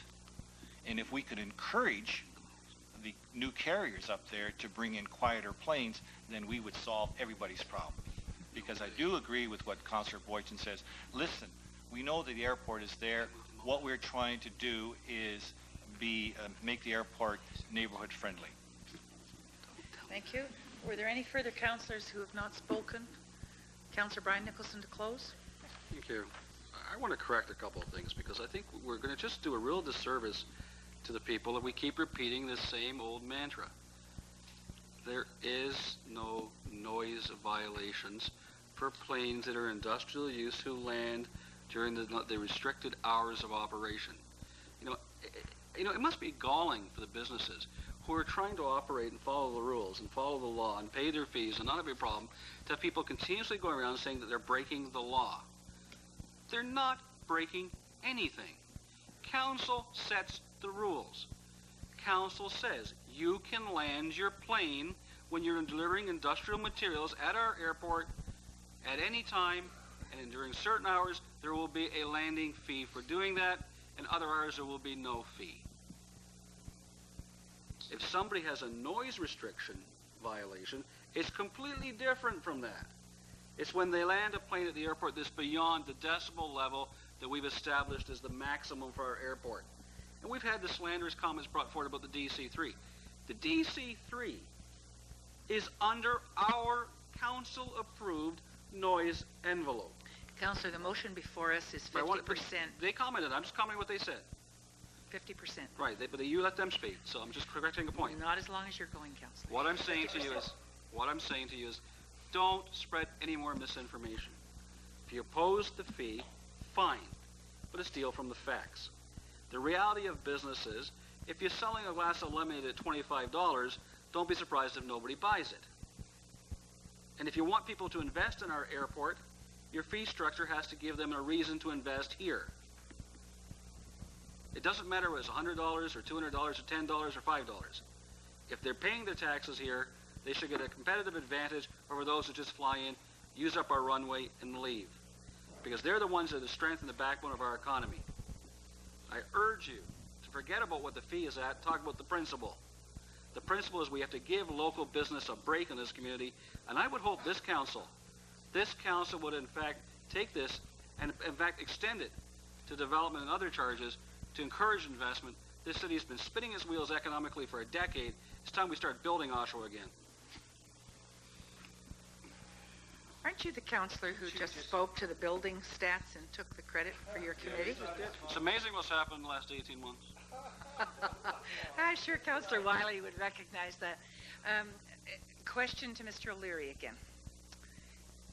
When the calculations were done in the business plan to work towards self-sufficiency for the airport, the revenue based on $200, albeit just for landing, was a significant portion of that? Yes, it is. It could amount to about $50,000 of approximately $425,000 in total revenue. So approximately about 11-12% of the total revenue from the airport could come from that fee. That would replace tax dollars. Okay, thank you. The motion is that local companies be given a 50% reduction in curfew hour landing and departure fees. Those in favor of the motion? Those opposed? The motion is lost. Councillor Gray, you need to waive the rules to introduce the extra report. Much, Madam Mayor. Moved by myself, seconded by Councillor Dykstra, that the rules be waived to introduce the 43rd report of the Operational Services Committee. Thank you. Waive the rules in order to allow the introduction of the report. Those in favor? Opposed? That's carried. Councillor Gray. Moved by myself. Actually, I don't believe I need to do that, actually. I'll just move the 43rd report featuring the one item. Thank you. That's Community Time for Prayer event in Civic Square, June 13th. On the motion, those in favor? Opposed? That's carried. Mr. Hooper, yours.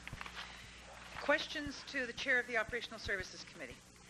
Councillor Clodsey. Yes, one very quick question, and that is concerning noise, and I would like Councillor Gray just to inform the public concerning when do you expect that the noise study will be done, and if anybody wants to contribute, how would they go about doing that? Thank you very much. The noise study at the airport. We passed the noise abatement study back in December 21st of 1998. With the study is ongoing, I expect the report will come forward to our committee in September. Okay. Now, if there's any members in the community that would like to participate in that, how would they go about doing that? Well, once the consultant has finished writing the reports and has gotten all the statistical data put together, it'll be put together for our report. And certainly at that point, any member of the public would be welcome to attend the committee meeting. I think you're missing my point, Mr. Chairman, Mr. Chairman, and that is, I was led to believe that there were certain residents could also input before, because we were supposed to consult residents on that noise abatement study. I think it's the technical measurement yeah, part that he's talking about. Maybe it's technical. It's measuring, and then it becomes a report. Thank you very much, Councillor Clausey. There are going to be 2 scheduled meetings for the public input. It will be hosted by the actual consultant. It would be at that point that some preliminary findings would be brought forward, that those residents then would have an opportunity to comment. We will obviously get the finished report to our committee in September. Well, that's what I wanted to make sure that was fleshed out. In view of that, Mr. Chairman, would it, at that particular time, could the residents also, yesterday I received a number of calls concerning aircraft noise in various parts of the city, and I wanted to know how can residents input on certain things like that, because they're concerned about the flying school flying over residential areas. Thank you very much, Councillor Clausey. As you know, the noise abatement study is actually the impacts of the airport noise, and it's looking at the city in its entirety.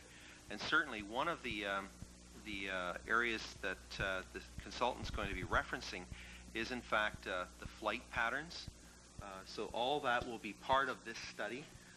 So we'll have those comments. We'll get the comments from the residents. Certainly, I know I hear from people who are who feel drastically put out by the repetitiveness of the flights around their home. So hopefully we'll be able to look at this in its entirety and try to come up with something that can at least bring some peace to some people. I welcome that response, Mr. Chairman. Councillor Boychin.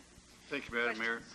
Again, to the Chairman of the Operational Services Committee, just before I came into the council meeting, the reason I was a little bit late was that I had received a telephone call from a resident complaining about Canadian helicopter doing circuits at the Oshawa Airport. Now, I raised this issue a couple of months ago about helicopters coming from Buttonville to do their circuits in Oshawa, and I was assured by staff that Canadian helicopters would be talked to about this and that they would be discouraged from coming to Oshawa to do circuits. That I believe that has been fairly complied with, I guess. They've been fairly cooperative, I guess is a better way to say it. But I guess today they were there for over an hour doing circuits, again over the residential neighborhoods, touch and goes in a helicopter, which are considerably noisier. And I relate this back to when we had the Heli North outfit. We had a certain flight path that they had to follow in order to avoid going over residential neighborhoods. Yeah, we heard that. The police helicopter, the police will be speaking with the flight operations at the airport to ensure that the police helicopter will not be flying over residential neighborhoods on the approach to and from the airport. We'll see. Thank you very much, Councillor Boychin. Certainly we can raise the issue with the airport manager at our next committee meeting. I was not aware of the circuit flights that you're referencing. I know I've seen upon occasion in the sky over Oshawa helicopters now and again. I was not aware that we're seeing a return of the regular repetitive training exercises. And we can certainly approach that with the airport manager at our next committee meeting. Okay, thank you. Council, We have council coming up in committee of the whole. Do you want to take a 10-minute break before we get into that 15? A 15-minute. Well, the hands were going here with the 15-minute recess. Then we will have council and committee of the whole, notice of motion, etc.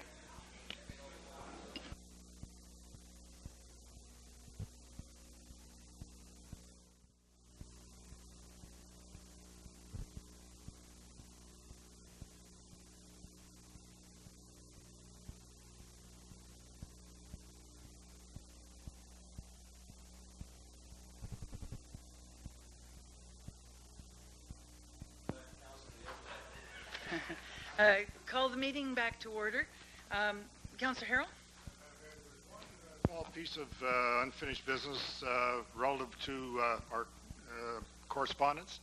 There was additional correspondence, item number 3, which was a package of information from Judy Spring of the hospital, in which she gave to this council a copy of her presentation. I would move that correspondence item number 3 be received for information. Thank you. Seconded by Councillor Colodzi. Additional correspondence item number 3 being the text of the presentation from the hospital at the last meeting. Yep. Those in favor? Opposed? That's carried. Thank you. I have council and committee of the whole, and members of council, I've discussed with the clerk this process. We have ended up with this back at council because it was to be a meeting of the two committees. The two committees constitutes council. The item that is shown on the first page of the report, that the report regarding the conversion of one-way streets in the downtown to two-way travel be received for information. I've checked with the clerk. That was the item that was before council and was tabled, referred to a meeting of committee, and is now back at this council. So the first item is to deal with that now that we have more information. And should a member or members of council wish to proceed to what was the original staff recommendation from July of last year, then the chair would entertain the first 3 items of the staff report, which would be authorized to prepare terms of reference, etc., that the funds be from the corporate reserve, and that council consider the results of phase 1, which is the practicality, feasibility, functionality of essential two-way service, and that item number 4, rather than a request to the downtown board, would be to acknowledge the statement from the downtown board this evening. So we have it before us for information, and if anyone wishes to try to proceed to that study, then we would need an amendment. Councillor Clark? Madam Mayor, I would like to make the motion to receive for information in the 4 items as you indicated. And one of the things that we didn't have, as you said, was the $5,000 commitment from the BIA before, which we do now have. The BIA has discussed this and has found, with discussion in focus groups with... Excuse me, Councillor, could I just get a seconder? That would, okay, Councillor Dykstra, and that would put on the floor the process of having phase 1 done, and would accept with thanks the contribution from the downtown board. Yes. Okay, you're on the floor. Councillor Clark. Thank you. And I guess I'll go back to the contribution from the BIA. The cost for this total study, this would be an interim study, is $25,000. So for the BIA to contribute $5,000 of that, I feel is a significant amount, and I think it indicates how significant they feel it is to the development of the downtown. Now, we have had this system in place for 35 years, and initially it was set up to move traffic through, and I think if you want to take a look at it from a strictly an efficiency of moving traffic, probably the one-way street is the way to go. However, if you want to take a look at it from trying to develop and enhance the downtown, which is, to me, a very important core to the city, to create that favorable environment, I think that we need to go with the two-way streets. And you need to take a look at, now, this is all being said in advance of the study being done. But the reason that I want to see the study being done is because we're seeing many other communities that have often been compared to Oshawa, both in size and other factors, doing studies and finding very favorable analysis towards doing the two-way streets and having acted on it. Notwithstanding that there is a huge financial cost, but the benefit to untangling or disentangling the downtown has already been seen in a partial way in the disentangling of the smaller streets that we have done already. And to be able to create that favorable environment for people to be able to drive around in without considering the path and pattern that they have to choose based on the one-way streets is very important to attracting people downtown. If, and I've made this argument before on other things in terms of spending money in the downtown, if we have a great looking downtown, then it will in turn attract people there. It will bring back an area that we've been trying to bring back, have supported as a council. But not only that, when we're trying to look at attracting industry to this city, they want to take a look at the whole city. And if the downtown doesn't look healthy, then that's going to be a deterrent to attracting industry to areas other than in the downtown into the whole city. Or for that matter, people looking at housing, looking at moving into this area in the first place. Do they want to come to a place that's got a downtown that doesn't look kept? Or do they want to come into a place that has a lot of vitality? And I'm not saying that this is going to be a panacea for everything, but in looking at the economic vitality of the downtown, I think that the consideration for the two-way streets is extremely important.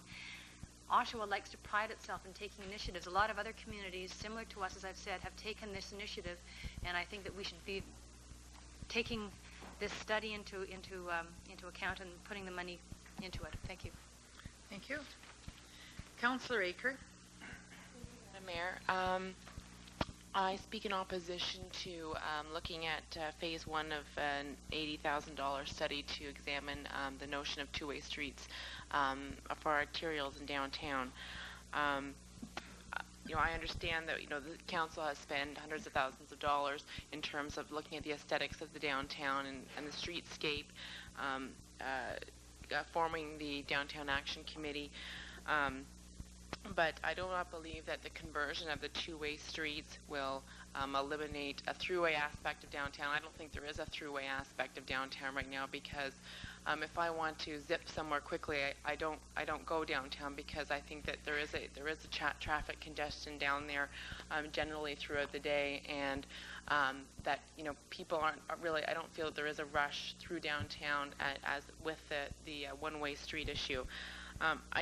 And I understand that that there is a rationale that two-way streets will enhance the aesthetics of the downtown, or allow people to feel more comfortable getting out of their cars in order to shop downtown. I feel that that's generally a subjective rationale. I don't think this is necessarily the vehicle in which we want to support redevelopment of the downtown. I think there may be other ways to do it. I think that attracting businesses such as those in the past year we've attracted, such as Union Energy, those are maybe more of the priorities we want to have the council in terms of what we want to do to enhance the downtown. So I'm not speaking against the downtown when I speak against this motion. I feel I'm speaking against this vehicle, excuse the pun, in which to go about that. I have visited some of the mentioned areas in which they've converted to two-way streets, and I have not really seen the benefit of that conversion. This would be a multi-million-dollar project in terms of the actual conversion, and I don't foresee ever getting the return on our investment through this project. I have talked to some downtown businesses, and I realize the official position of the Downtown Board of Management is in support of conversion of two-way streets, or at least a study. I have, and by no means have I done any kind of scientific survey, but I have talked to some business owners just when I was shopping downtown, and the ones that I spoke to, and I'm not saying they speak for all businesses, but they said to me that they didn't feel that was something that they supported, and they didn't think the conversion was something that the conversion was something which they thought would really be a major factor in revitalizing the downtown. And things that the council have done in terms of encouraging the why, and I think those were some of the bigger items that, that I think some of the business owners felt were really priorities in terms of attracting people downtown. So I think there are ways that, council can effectively spend money downtown in terms of revitalization. I think we have done so in the past. I just cannot support this particular item in terms of two-way streets. I think it's a multi-million-dollar project that we will not get the return on our investment. Thank you. I have Councillors Mike Nicholson, Brian Nicholson, and Dina Dykstra. Councillor Mike Nicholson. Just a couple of questions to anybody that can answer. If we do the first phase, does it automatically lock us into the second phase? And if you only do one phase, is it a waste of time doing one without the other? Okay. It was a joint report, but Mr. Goodchild? You, Madam Mayor, know that the whole idea behind two phases was that phase one would give council some, sufficient information to decide whether or not they wanted to go on with the second phase. So the way this has been structured would be that the first phase would be quite independent of going ahead with the second one, and council could make the decision at the end of phase one whether or not to continue. Okay, excuse me, Mr. Dignan, did you wish to add anything from the traffic side? No, I think that clearly enunciates the staff position. Okay, thank you. Okay, thank you, Madam Mayor. Also, too, was there ever a price tag put on the economic analysis if we ever wanted one? Okay, Mr. Goodchild, that's specifically excluded at this time in the report. Do you have a dollar value? Yes, no, we've never really taken a good look at what that might be. We certainly could, but we haven't to date. Okay, Madam Mayor. Well, I think I can support this time because we're really only talking $20,000, seeing that the Board of Management's going to put in $5,000. I do believe that unless we do an economic analysis, that the transportation part of it, to me, would be a waste of time. If we're going to spend millions of dollars, if the transportation comes back and we say we want to do this, if we're going to spend millions of dollars of doing this, and there's no economic boom to the downtown, then it's a waste of money. So I think if you're going to do the transportation point, you have to do the economic point of it, and whatever cost that might be. I think that it's our job for the $20,000 or whatever to look at it and to warrant, I guess, by its the report, whether it's worth looking at more or not. Just to say that we won't spend the money now because it's the money, I think is not our job. That we should look at it and see whether it's warranted or not. I do throw out one thing. I don't believe that this council will ever spend millions and millions of dollars in the downtown changing it to one-way, two-way streets. I think that's the cost of it. And I just wonder, why we would, if we went through with the whole thing, spend $80,000 or $100,000 on a consultant and a study, just to throw it in the garbage and say we won't spend the million. So I think councillors have to really put their mind to it tonight. If they're agreeing to the study, then at least be 50% open to changing some of the streets, or else go against the study because it'd just be a waste of money from the start. You have Councillor Brian Nicholson. I want to reiterate what Mike said at the end, because at this point, I agree with my adopted brother. Put that on the record. First time tonight. If council is off a mind that they would not consider a two-way system for the downtown, if your mind is absolutely made up and you think it's simply not worth pursuing, I would hope you vote to turn this down. Because otherwise you'll just be putting a whole bunch of people off to work that isn't worth pursuing. If you simply, there's a majority, they're not going to consider it, let's not try and save face and say we did a study and then vote no in the end after we spent the money. Let's save the money and vote no now. But if you believe there are some opportunities worth investigating to look at other ways to entice development in the downtown, and you believe that $20,000 is a reasonable amount of money to invest in the future of planning in the downtown for traffic and other needs, then I urge you to support that. I've got to say something with due respect to Councillor Aker. Sometimes when she speaks, I wonder if I'm actually in the same city as she is. Because I live in this city 30-odd years. I've driven up Bond and King and Center and Simcoe hundreds of thousands of times, sure, probably in total. At least thousands anyway. for someone to state in this council that it is not a through street, that people don't drive through the downtown, is to so totally ignore what's happening outside the windows of your car is beyond me. Our own report says 40,000 vehicles travel on these roads on a day. 40,000 vehicles don't travel to the downtown and stop daily. They'd be piled 15 deep in every parking space, 30 feet, 40 feet in the air, if they stopped in the downtown. The reality is we have 4 streets that act as basically vehicle movers. They're expressways. People travel on at 60 kilometers an hour and they barrel through downtown. The last thing they want to do is stop or look in any store windows or see what's going through downtown. And you just have to stand out there and see that. And for anybody to make the argument that people don't use these roads as north-south or east-west accessways is to ignore reality. More people drive through downtown than go to downtown.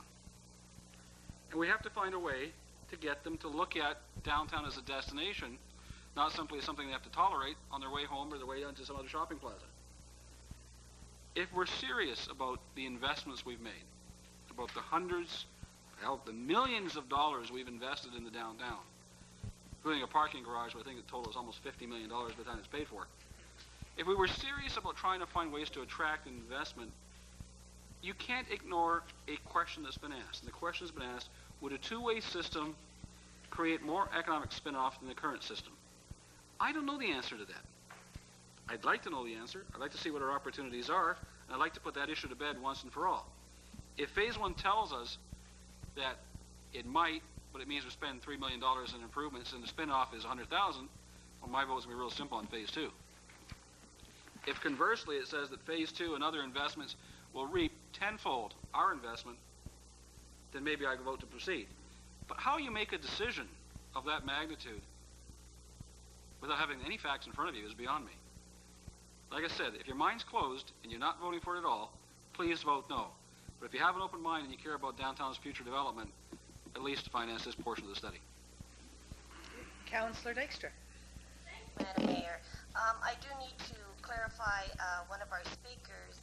Phase 1 program is $25,000, not $80,000. And with the contribution from our Downtown Business Association of $5,000 would leave a total amount of $20,000 for this council.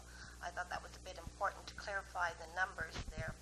4 years ago when this item came forward, Councillor Clark and myself, we pursued this item because we thought it was very important. And it is a major issue and a number of considerations need to be addressed.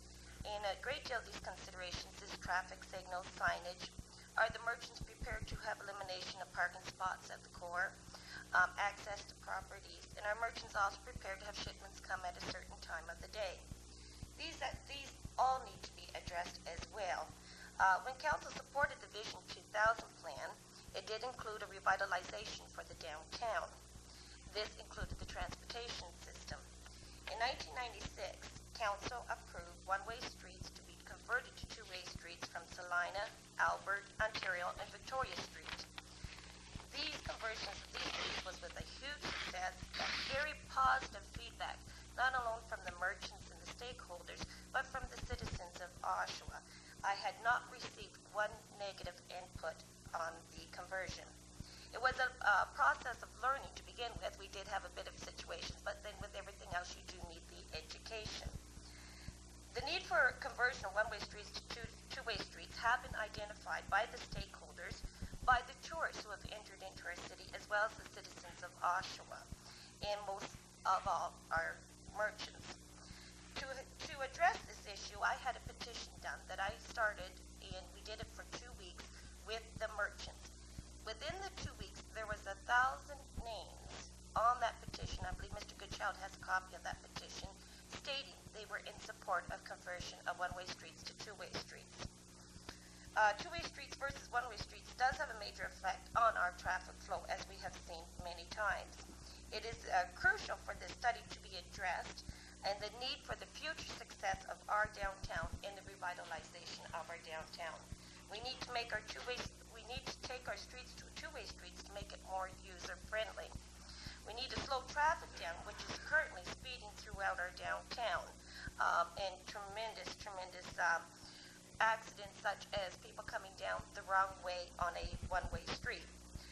We've had such positive feedback on everything that's been happening with the downtown, and we need to have the transportation study done. And I wouldn't know why council would not want to get this information for the future health of our downtown core. The time is, it was 35 years ago that council had addressed the one-way system and the two-way system to one-way system. And in the past 35 years, it's never been addressed before. So we need to have this study. We need to go for the phase 1 to get the information to realize what is a positive and what is a negative in our downtown versus one-way to two-way. So I really sincerely hope that council would approach this item with a proactive approach to get the study. I do have to say this council has been wonderful in their support and their proactive approach for our downtown core. For example, supporting the beautification program, our mural program, Communities in Bloom, Vision 2000, and now the revitalization of Memorial Park. And I think we should continue to work together to have that common goal. Also, I feel that why wouldn't council not want to get the information, because we need to have the data, such as we did when we request the study being done for the airport noise. So we request it quite often for the data, and I think it's very important. Our goal is to make the downtown a people place, a place to shop, a place to relax, to attract tourists, and feel comfortable in coming into the core of our city. Right now, we do not have that comfort. Many of our tourists are very frustrated that come into the core because of the one-way streets and are not able to get themselves around. Or where they do see a store which they'd like to see, they continue through on the one-way street because they do not know how to return into the core of our downtown. Again, the BIA has offered to participate and contribute $5,000, which is a substantial amount of money towards this study. And we can work with the public, work with this council, and work with the region. So I respectfully request on behalf of the merchants that I've spoken with, the citizens, the petition that's been done, the stakeholders to support a study of $25,000 and accepting the $5,000 contribution from the BIA. It's about time to make our downtown Oshawa a place to go to and not a place to go through. And I think we need that study. Thank you, Madam Mayor. Thank you. Were there any further speakers? Okay. The item that was before council was for information. The portion shown in the July 98 report has been added as an amendment.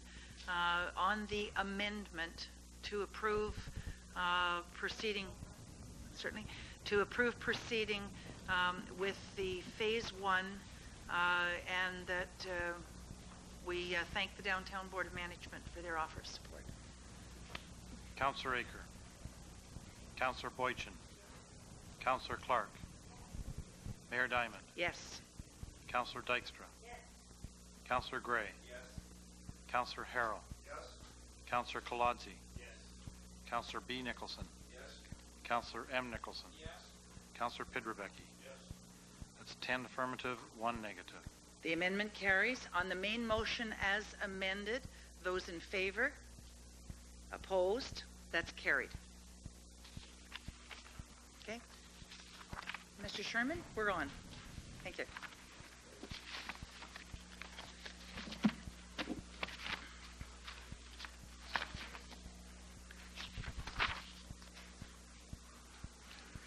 Okay. Are there any notices of motion to be presented by members of council? Councillor Nicholson. The notice of motion, it reads that staff provide council with costs incurred in the hiring of consultants for the calendar years 1997 and 1998.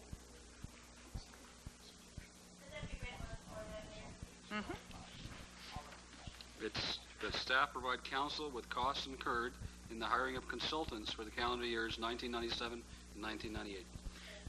For the local councillors, this is to get even with me for asking the question at the region. And I can assure you that in the city of Oshawa, I could assure the chair of the Regional Finance Committee, you'll have that answer very quickly. As you would say, sir, there's nothing to hide. Are there any further notices of motion to be presented? There was. Okay. Notice of motion previously given. Councillor Clark. Madam Mayor, I've been requested to put this forward to the next council meeting because of the time, and I'm sure it has nothing to do with the fact that there's a hockey game on tonight. Okay. Under the rules of council, you're not supposed to be able to carry a notice of motion forward. So with council's graces, we'll say it is not on tonight and it's accepted as a notice for next meeting? Yes. Okay. Motions?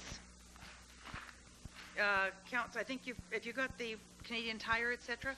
Okay. Councillor Nicholson first? I actually have a couple, Madam Mayor. Okay, sure.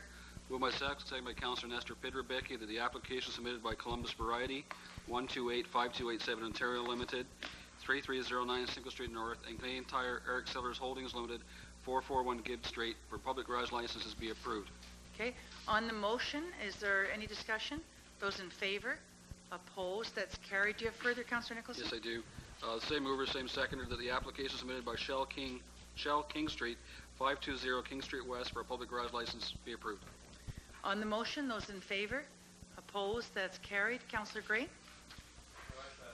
Moved by myself and seconded by Councillor Dina Dykstra, whereas Clause 62H of the Liquor License Act, RSO 1990, L19, the Act, provides in part that an applicant is entitled to be issued a license to sell liquor except if the license is not in the public interest, having regard to the needs and wishes of the residents of the municipality in which the premises are located. And whereas Platinum Nightclub and Lounge, Inc. has made application for a license to sell liquor in the premises known municipally as 4850 King Street East, Oshawa, Ontario, the premises. And whereas the Corporation of the City of Oshawa has received notice of the said application by Platinum Nightclub and Lounge, Inc., and whereas subsection 7.4 of the Act provides that the Board of the Alcohol and Gaming Commission of Ontario shall request from the residents of the municipality written submissions as to whether the issuance of license is in the public interest, having regard to the needs and wishes of the residents, and whereas section sub 7-1 of RRO 719 as amended, licenses to sell liquor, provides that in the absence of receiving submissions to the contrary, the Board of the Alcohol and Gaming Commission of Ontario shall consider a resolution of the Council of the municipality in which are located the premises for which a person makes an application to sell liquor or holds a license to sell liquor as proof of the needs and wishes of the residents of the municipality for the purposes of Clause 6.2H of the Act. And whereas the Council of the Corporation of the City of Oshawa considers the issuance of a license to Platinum Nightclub and Lounge, Inc. to sell liquor at the premises to be contrary to the needs and wishes of the residents of Oshawa, therefore be it resolved that Council advise the Board of the Alcohol and Gaming Commission of Ontario that Council considers the issuance of a license to Platinum Nightclub and Lounge, Inc. to sell liquor at the premises known municipally as 4850 King Street East, Oshawa, to be contrary to the needs and wishes of the residents of Oshawa. Thank you. And it was moved by Councillor Gray and seconded by Councillor Dykstra that the rules of procedure be waived in order to allow the introduction of this motion? Correct. Okay. Waiving the rules to allow the introduction. Councillor Nicholson? Question on procedure.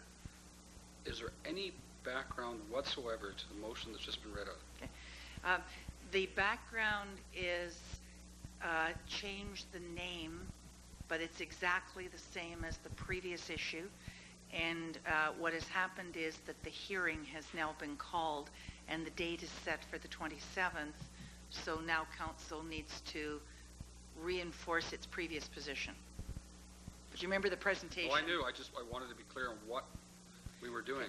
Yeah, it's the same as before, but a change of name. On the motion to waive the rules, those in favor? Opposed? That's carried. On the motion moved by Councillor Gray, seconded by Councillor Dykstra. Those in favor? Opposed? That's carried. Thank you. And the hearing is the 27th, 9:30 a.m. or 10:30? I heard 10 o'clock. Originally I heard 9:30, then I heard 10 o'clock, but Okay. it is here in the chambers. Yes, So so- 9:30 or 10?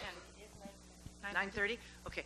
9:30 on the 27th of May, and the hearing will be held in these chambers. Okay.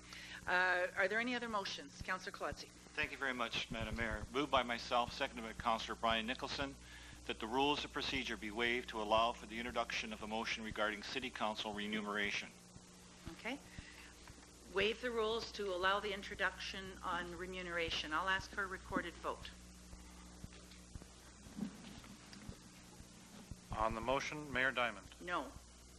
Councillor Dykstra. Councillor Gray. Councillor Harrell. Councillor Colodzi. Councillor B. Nicholson. Councillor M. Nicholson. Councillor Pidrebecki. Councillor Aker. Councillor Boychin. Councillor Clark. That's 9 affirmative, 2 negative. Motion carries. Councillor Colodzi. Or is it Councillor Colodzi? No. Councillor Clark. Moved by myself and seconded by Nestor Pidrebecki that the City Council remuneration package as outlined in Appendix A be accepted in its entirety with one amendment, and that is that the additional $2,000 amount to compensate for participation on committees and outside agencies on behalf of City Council be eliminated as of December 1st, 99.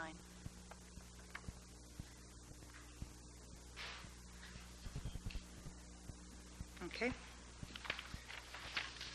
Speakers, Councillor Dykstra. Thank you, Madam Mayor. Actually, I have a question, and I do not know who I direct this question to. In part of annual adjustment, maximum, if somebody could explain why they could be local 250 and 251 in their contract. I have no understanding of what that contract Councillor is. Clark. Well, those are basically the unions that are employed at City Hall, and there are packages which they get in their agreements, which indicate what percentage they will go up. This is basically an amendment to say council should not have to be dealing with changes in their remuneration on a regular basis, that it should be an automatic process, and it was felt that that was a good one to be tied into, that was an appropriate one, that if increases were going to those locals, that it would likely be appropriate for that to be our increase as well. Okay. Thank you. 309 Single Street North and Canadian Tire Eric Sellers Holdings Limited, 441 Gibbs Street, for public garage licenses be approved. Okay. On the motion, is there any discussion? Those in favor? Opposed? That's carried. Do you have further, Councillor Nicholson? Yes, I do. Same mover, same seconder, that the application submitted by Shell King Street, 520 King Street West, for a public garage license be approved. On the motion, those in favor? Opposed? That's carried. Councillor Gray? Madam Mayor, moved by myself and seconded by Councillor Dina Dykstra, whereas Clause 62H of the Liquor License Act, RSO 1990, L19, the Act, provides in part that an applicant is entitled to be issued a license to sell liquor except if the license is not in the public interest, having regard to the needs and wishes of the residents of the municipality in which the premises are located. And whereas Platinum Nightclub and Lounge, Inc. has made application for a license to sell liquor in the premises known municipally as 4850 King Street East, Oshawa, Ontario, the premises. And whereas the Corporation of the City of Oshawa has received notice of the said application by Platinum Nightclub and Lounge, Inc., and whereas subsection 7.4 of the Act provides that the Board of the Alcohol and Gaming Commission of Ontario shall request from the residents of the municipality written submissions as to whether the issuance of license is in the public interest, having regard to the needs and wishes of the residents, and whereas section sub 7-1 of RRO 719 as amended, licenses to sell liquor, provides that in the absence of receiving submissions to the contrary, the Board of the Alcohol and Gaming Commission of Ontario shall consider a resolution of the Council of the municipality in which are located the premises for which a person makes an application to sell liquor or holds a license to sell liquor as proof of the needs and wishes of the residents of the municipality for the purposes of Clause 6.2H of the Act. And whereas the Council of the Corporation of the City of Oshawa considers the issuance of a license to Platinum Nightclub and Lounge, Inc. to sell liquor at the premises to be contrary to the needs and wishes of the residents of Oshawa, therefore be it resolved that Council advise the Board of the Alcohol and Gaming Commission of Ontario that Council considers the issuance of a license to Platinum Nightclub and Lounge, Inc.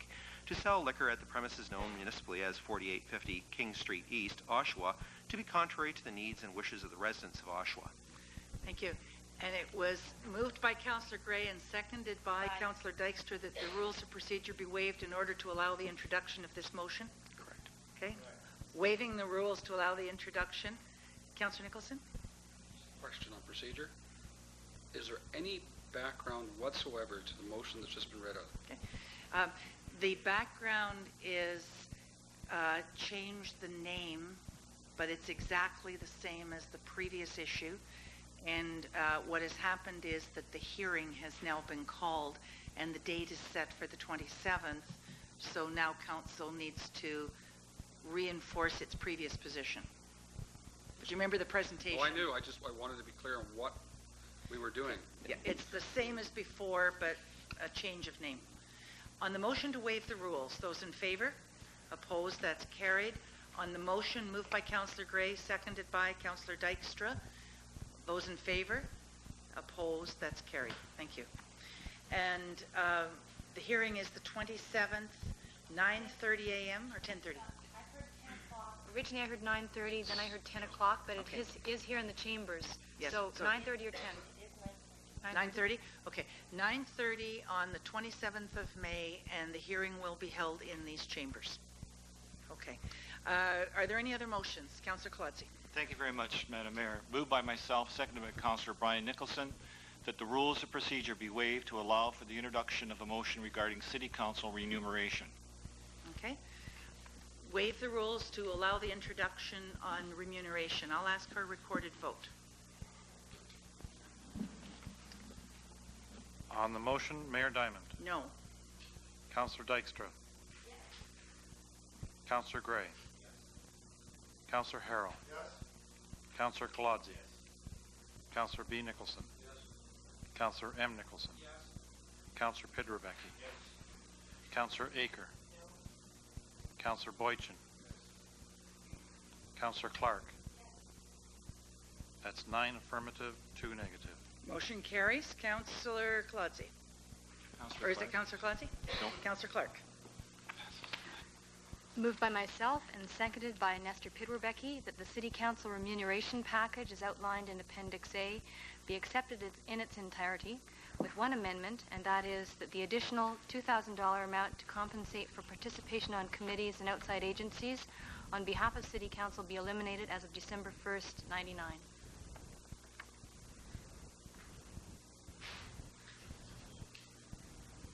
Okay.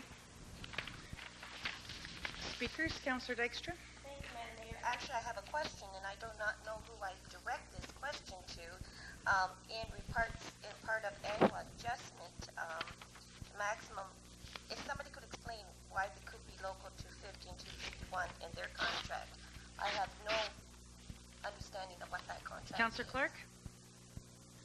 Well, those are basically the unions that are employed at City Hall, and there are packages which they get in their agreements, which indicate what percentage they will go up. This is basically an amendment to say council should not have to be dealing with changes in their remuneration on a regular basis, that it should be an automatic process, and it was felt that that was a good one to be tied into, that was an appropriate one, that if increases were going to those locals, that it would likely be appropriate for that to be our increase as well.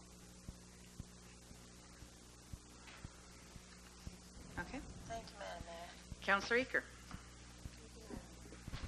I speak in opposition to the motion to increase councillors' remuneration, and generally speaking, in terms of salary, it's a $2,500 increase for most councillors, and I think, as you adequately pointed out, if you vote against this, you actually most councillors that would vote against this would actually lose $2,000.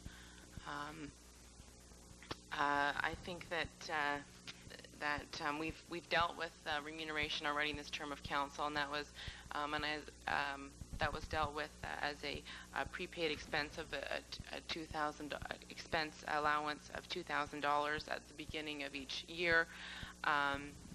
And that was made in this term of council. We've also looked at the issue of remuneration and increased our remuneration at the regional level. It's for those regional councillors in this term of council. Now, in this term of council, we're looking at it one more time. We haven't looked at our budget yet this year. We don't know if we're bringing in a tax increase or not. I think there would be I think there would be a level of concern that, we're passing an increase for our pay without knowing whether or not we have to increase taxes for the taxpayers without that knowledge. So, I on both accounts that we've already dealt with this issue in this term of council, and that, we were dealing with it prior to we're giving, I guess, pre-budget approval for this item is another concern. This package also deals with a new item for the City of Oshawa, which would be severance to councillors. I've always felt that you run for council and you whether you're here for 25 years or 3 years, that you put in your time. And I appreciate this is our 75th year, and all the time that the councillors have been put in over the past. Certain councillors have been brought up during our 75th anniversary celebrations, and I really respect the amount of work that they've put in prior to my being on council. But I think that we don't get a performance appraisal except for election time, and at that point, the community decides who they want to represent them. And I don't think that that income should go beyond your term of council. We're here to represent the community while we're here, and I think that we strive to do that well. And once we're off council, I really don't think the taxpayers owe past councillors any remuneration. There's also a benefit package in terms of a new flat car race of $200 a month or reimbursement of mileage. I don't really know where the $200 per month number came from. Therethere's no justification in the report. I don't spend $200 on gas a month, and I have a cottage in Halliburton, so but there's no rationale provided, and maybe other speakers will speak to that. The annual adjustment is that this be tied to our the union negotiations. When the union employees receive an increase, then I guess that it is determined that councillors receive an increase, and that Councillor Clark has already spoken to the fact that it would then be automatic and council wouldn't be forced with dealing with their own remuneration, which I recognize is a difficult issue.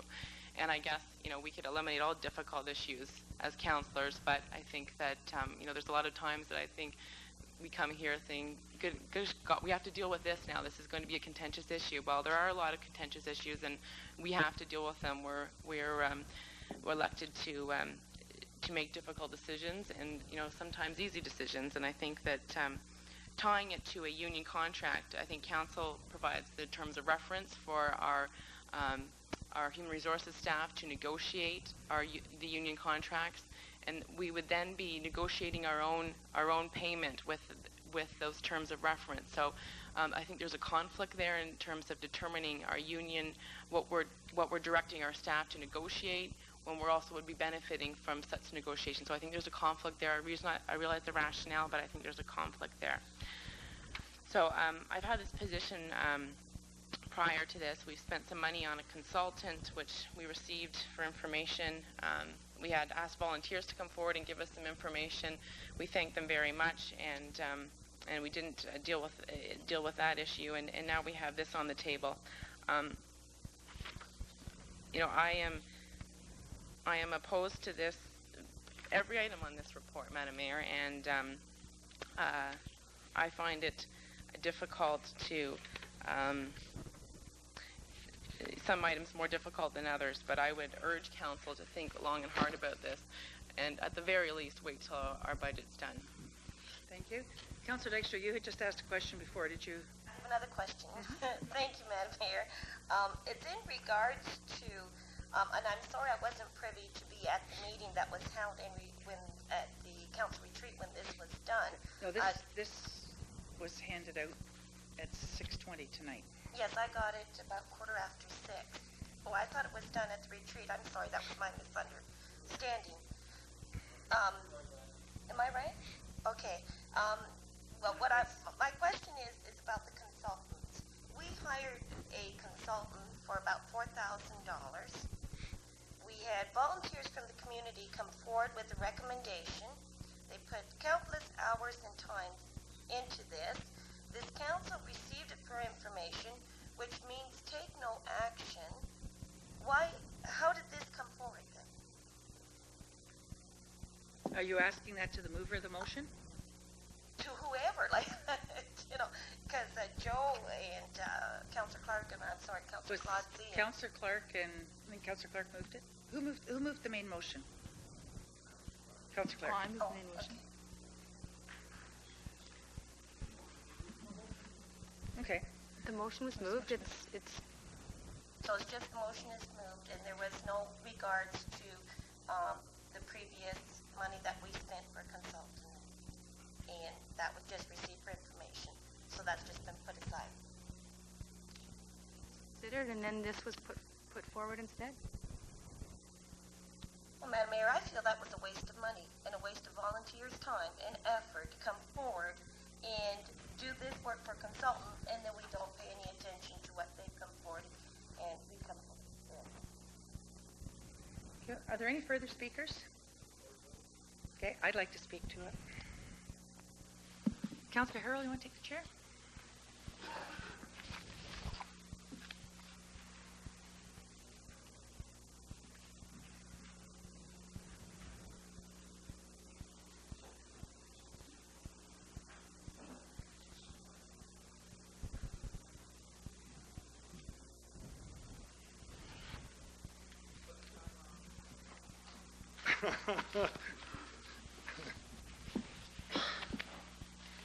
There's a stopwatch there. So I have no problem being precise in my comments. Madam Mayor. Thank you.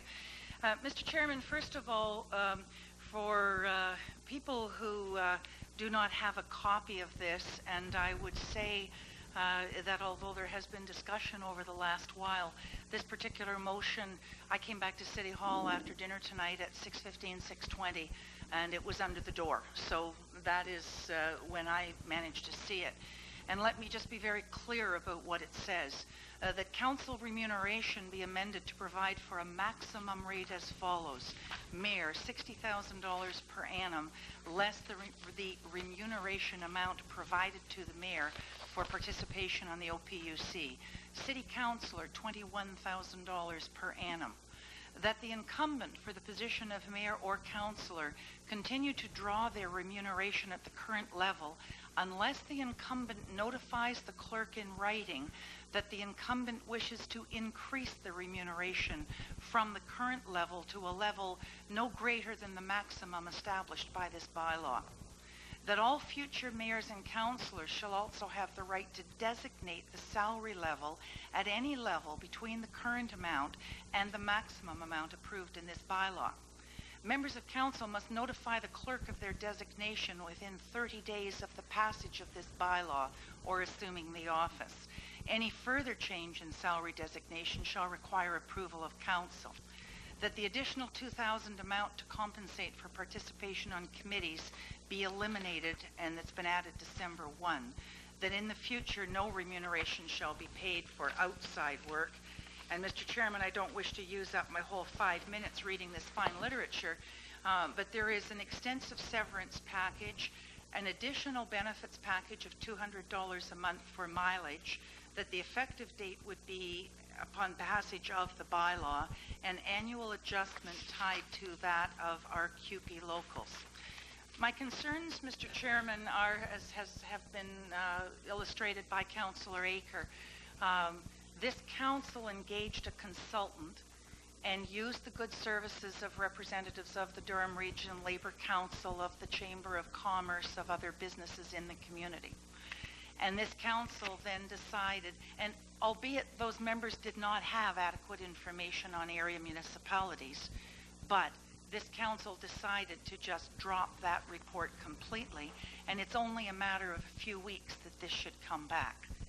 But I find it interesting, Mr. Chairman, that someone slipped up even in this $2,000, in that most members of this council, and I am not among them, had taken the $2,000 in advance last December. So wasn't that a convenient amendment to be able to ensure that those dollars would also be included? I think this is wrong, Mr. Chairman, and I think the whole attitude of it is wrong, with a sliding scale depending on whether someone has the courage to say no. Well, this mayor has the courage to say no. I do not support it, I do not think that the process has been appropriate. I've always said it's difficult for any council to have to approve their own salaries. But to run back and to bring this in and then have almost a blackmail process, as I said, I have the courage to say no, and I will take the financial consequences that go with that. I will accept them, and I believe from Councillor Akers' comments that she will do the same. I will ask for a recorded vote on the main motion. I think that this is a very significant change, and I did the numbers just while I was sitting up there working, and based on a city councillor at $21,000, and even excluding the $2,000, and I was taking it out for this year, that's a 30% increase. That's one heck of a pay increase in one bite. The councillors have gone from $16,500 to $18,500, including expenses, to $21,000 plus the extra mileage, and that's not even including the severance package. It's just too rich. We are about to send out our tax bills. We have an $8.9 million clawback. Our businesses are hurting, and I don't think that we have the right. We may have the legal right, but I don't think we have the moral right to run out in front of that and try to grab this money. Thank you. Thank you, Madam Mayor.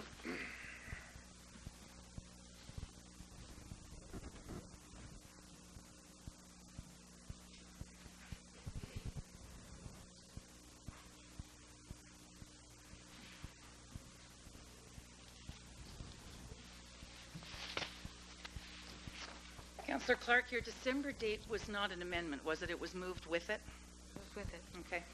On the motion, Mr. Clerk, recorded vote? Oh, I'd asked if everyone wanted to speak, then I was speaking, okay? I'd just like to correct one item. Mm-hmm. Just so members of the public aren't misled, the mayor's comments of a 30% increase are incorrect. They're manufactured for political reasons. The increase is 10%, and it's the first time this council has had an increase since 1991. Well, I'll compare the mathematics with you. On a recorded vote, please, Mr. Clerk. Councillor B. Nicholson. Oh, aye. Councillor M. Nicholson. Sorry. Excuse me. Councillor Pidrebecki. Councillor Aker. Councillor Boychin. Councillor Clark. Mayor Diamond. No. Councillor Dykstra. Councillor Gray. Councillor Harrell. Councillor Kolodzi. 8 affirmative, 3 negative. Motion carries. Are there any further motions? We do have an in-camera portion for personnel item and a legal item. Okay. Could I have a motion to go in camera for personnel and legal items? Moved by Councillor Gray, seconded by Councillor Dykstra. A question on that, Councillor? Interest on the matter regarding the legal services matter and report D 3500. Okay, could we do the, we'll do the in-camera, do the personnel item, and then a whole bunch of us are going to have to... The problem I have is the motion is to go in camera for that purpose. Okay, okay. If you could separate it, I have no problem. Okay, we'll do a motion to do the in-camera on the personnel item. Okay. And then do a second motion where we'll all make declarations. Okay, Councillor Gray and Councillor Dykstra? It's just on the personnel item at this moment. Okay. On the motion to go in camera, those in favor? Opposed? That's carried. And I would ask the public and the press to leave. Mr. Brown just has an update report for us. Mr. Brown. We still have the press here. Do you want to come up here? Is that better?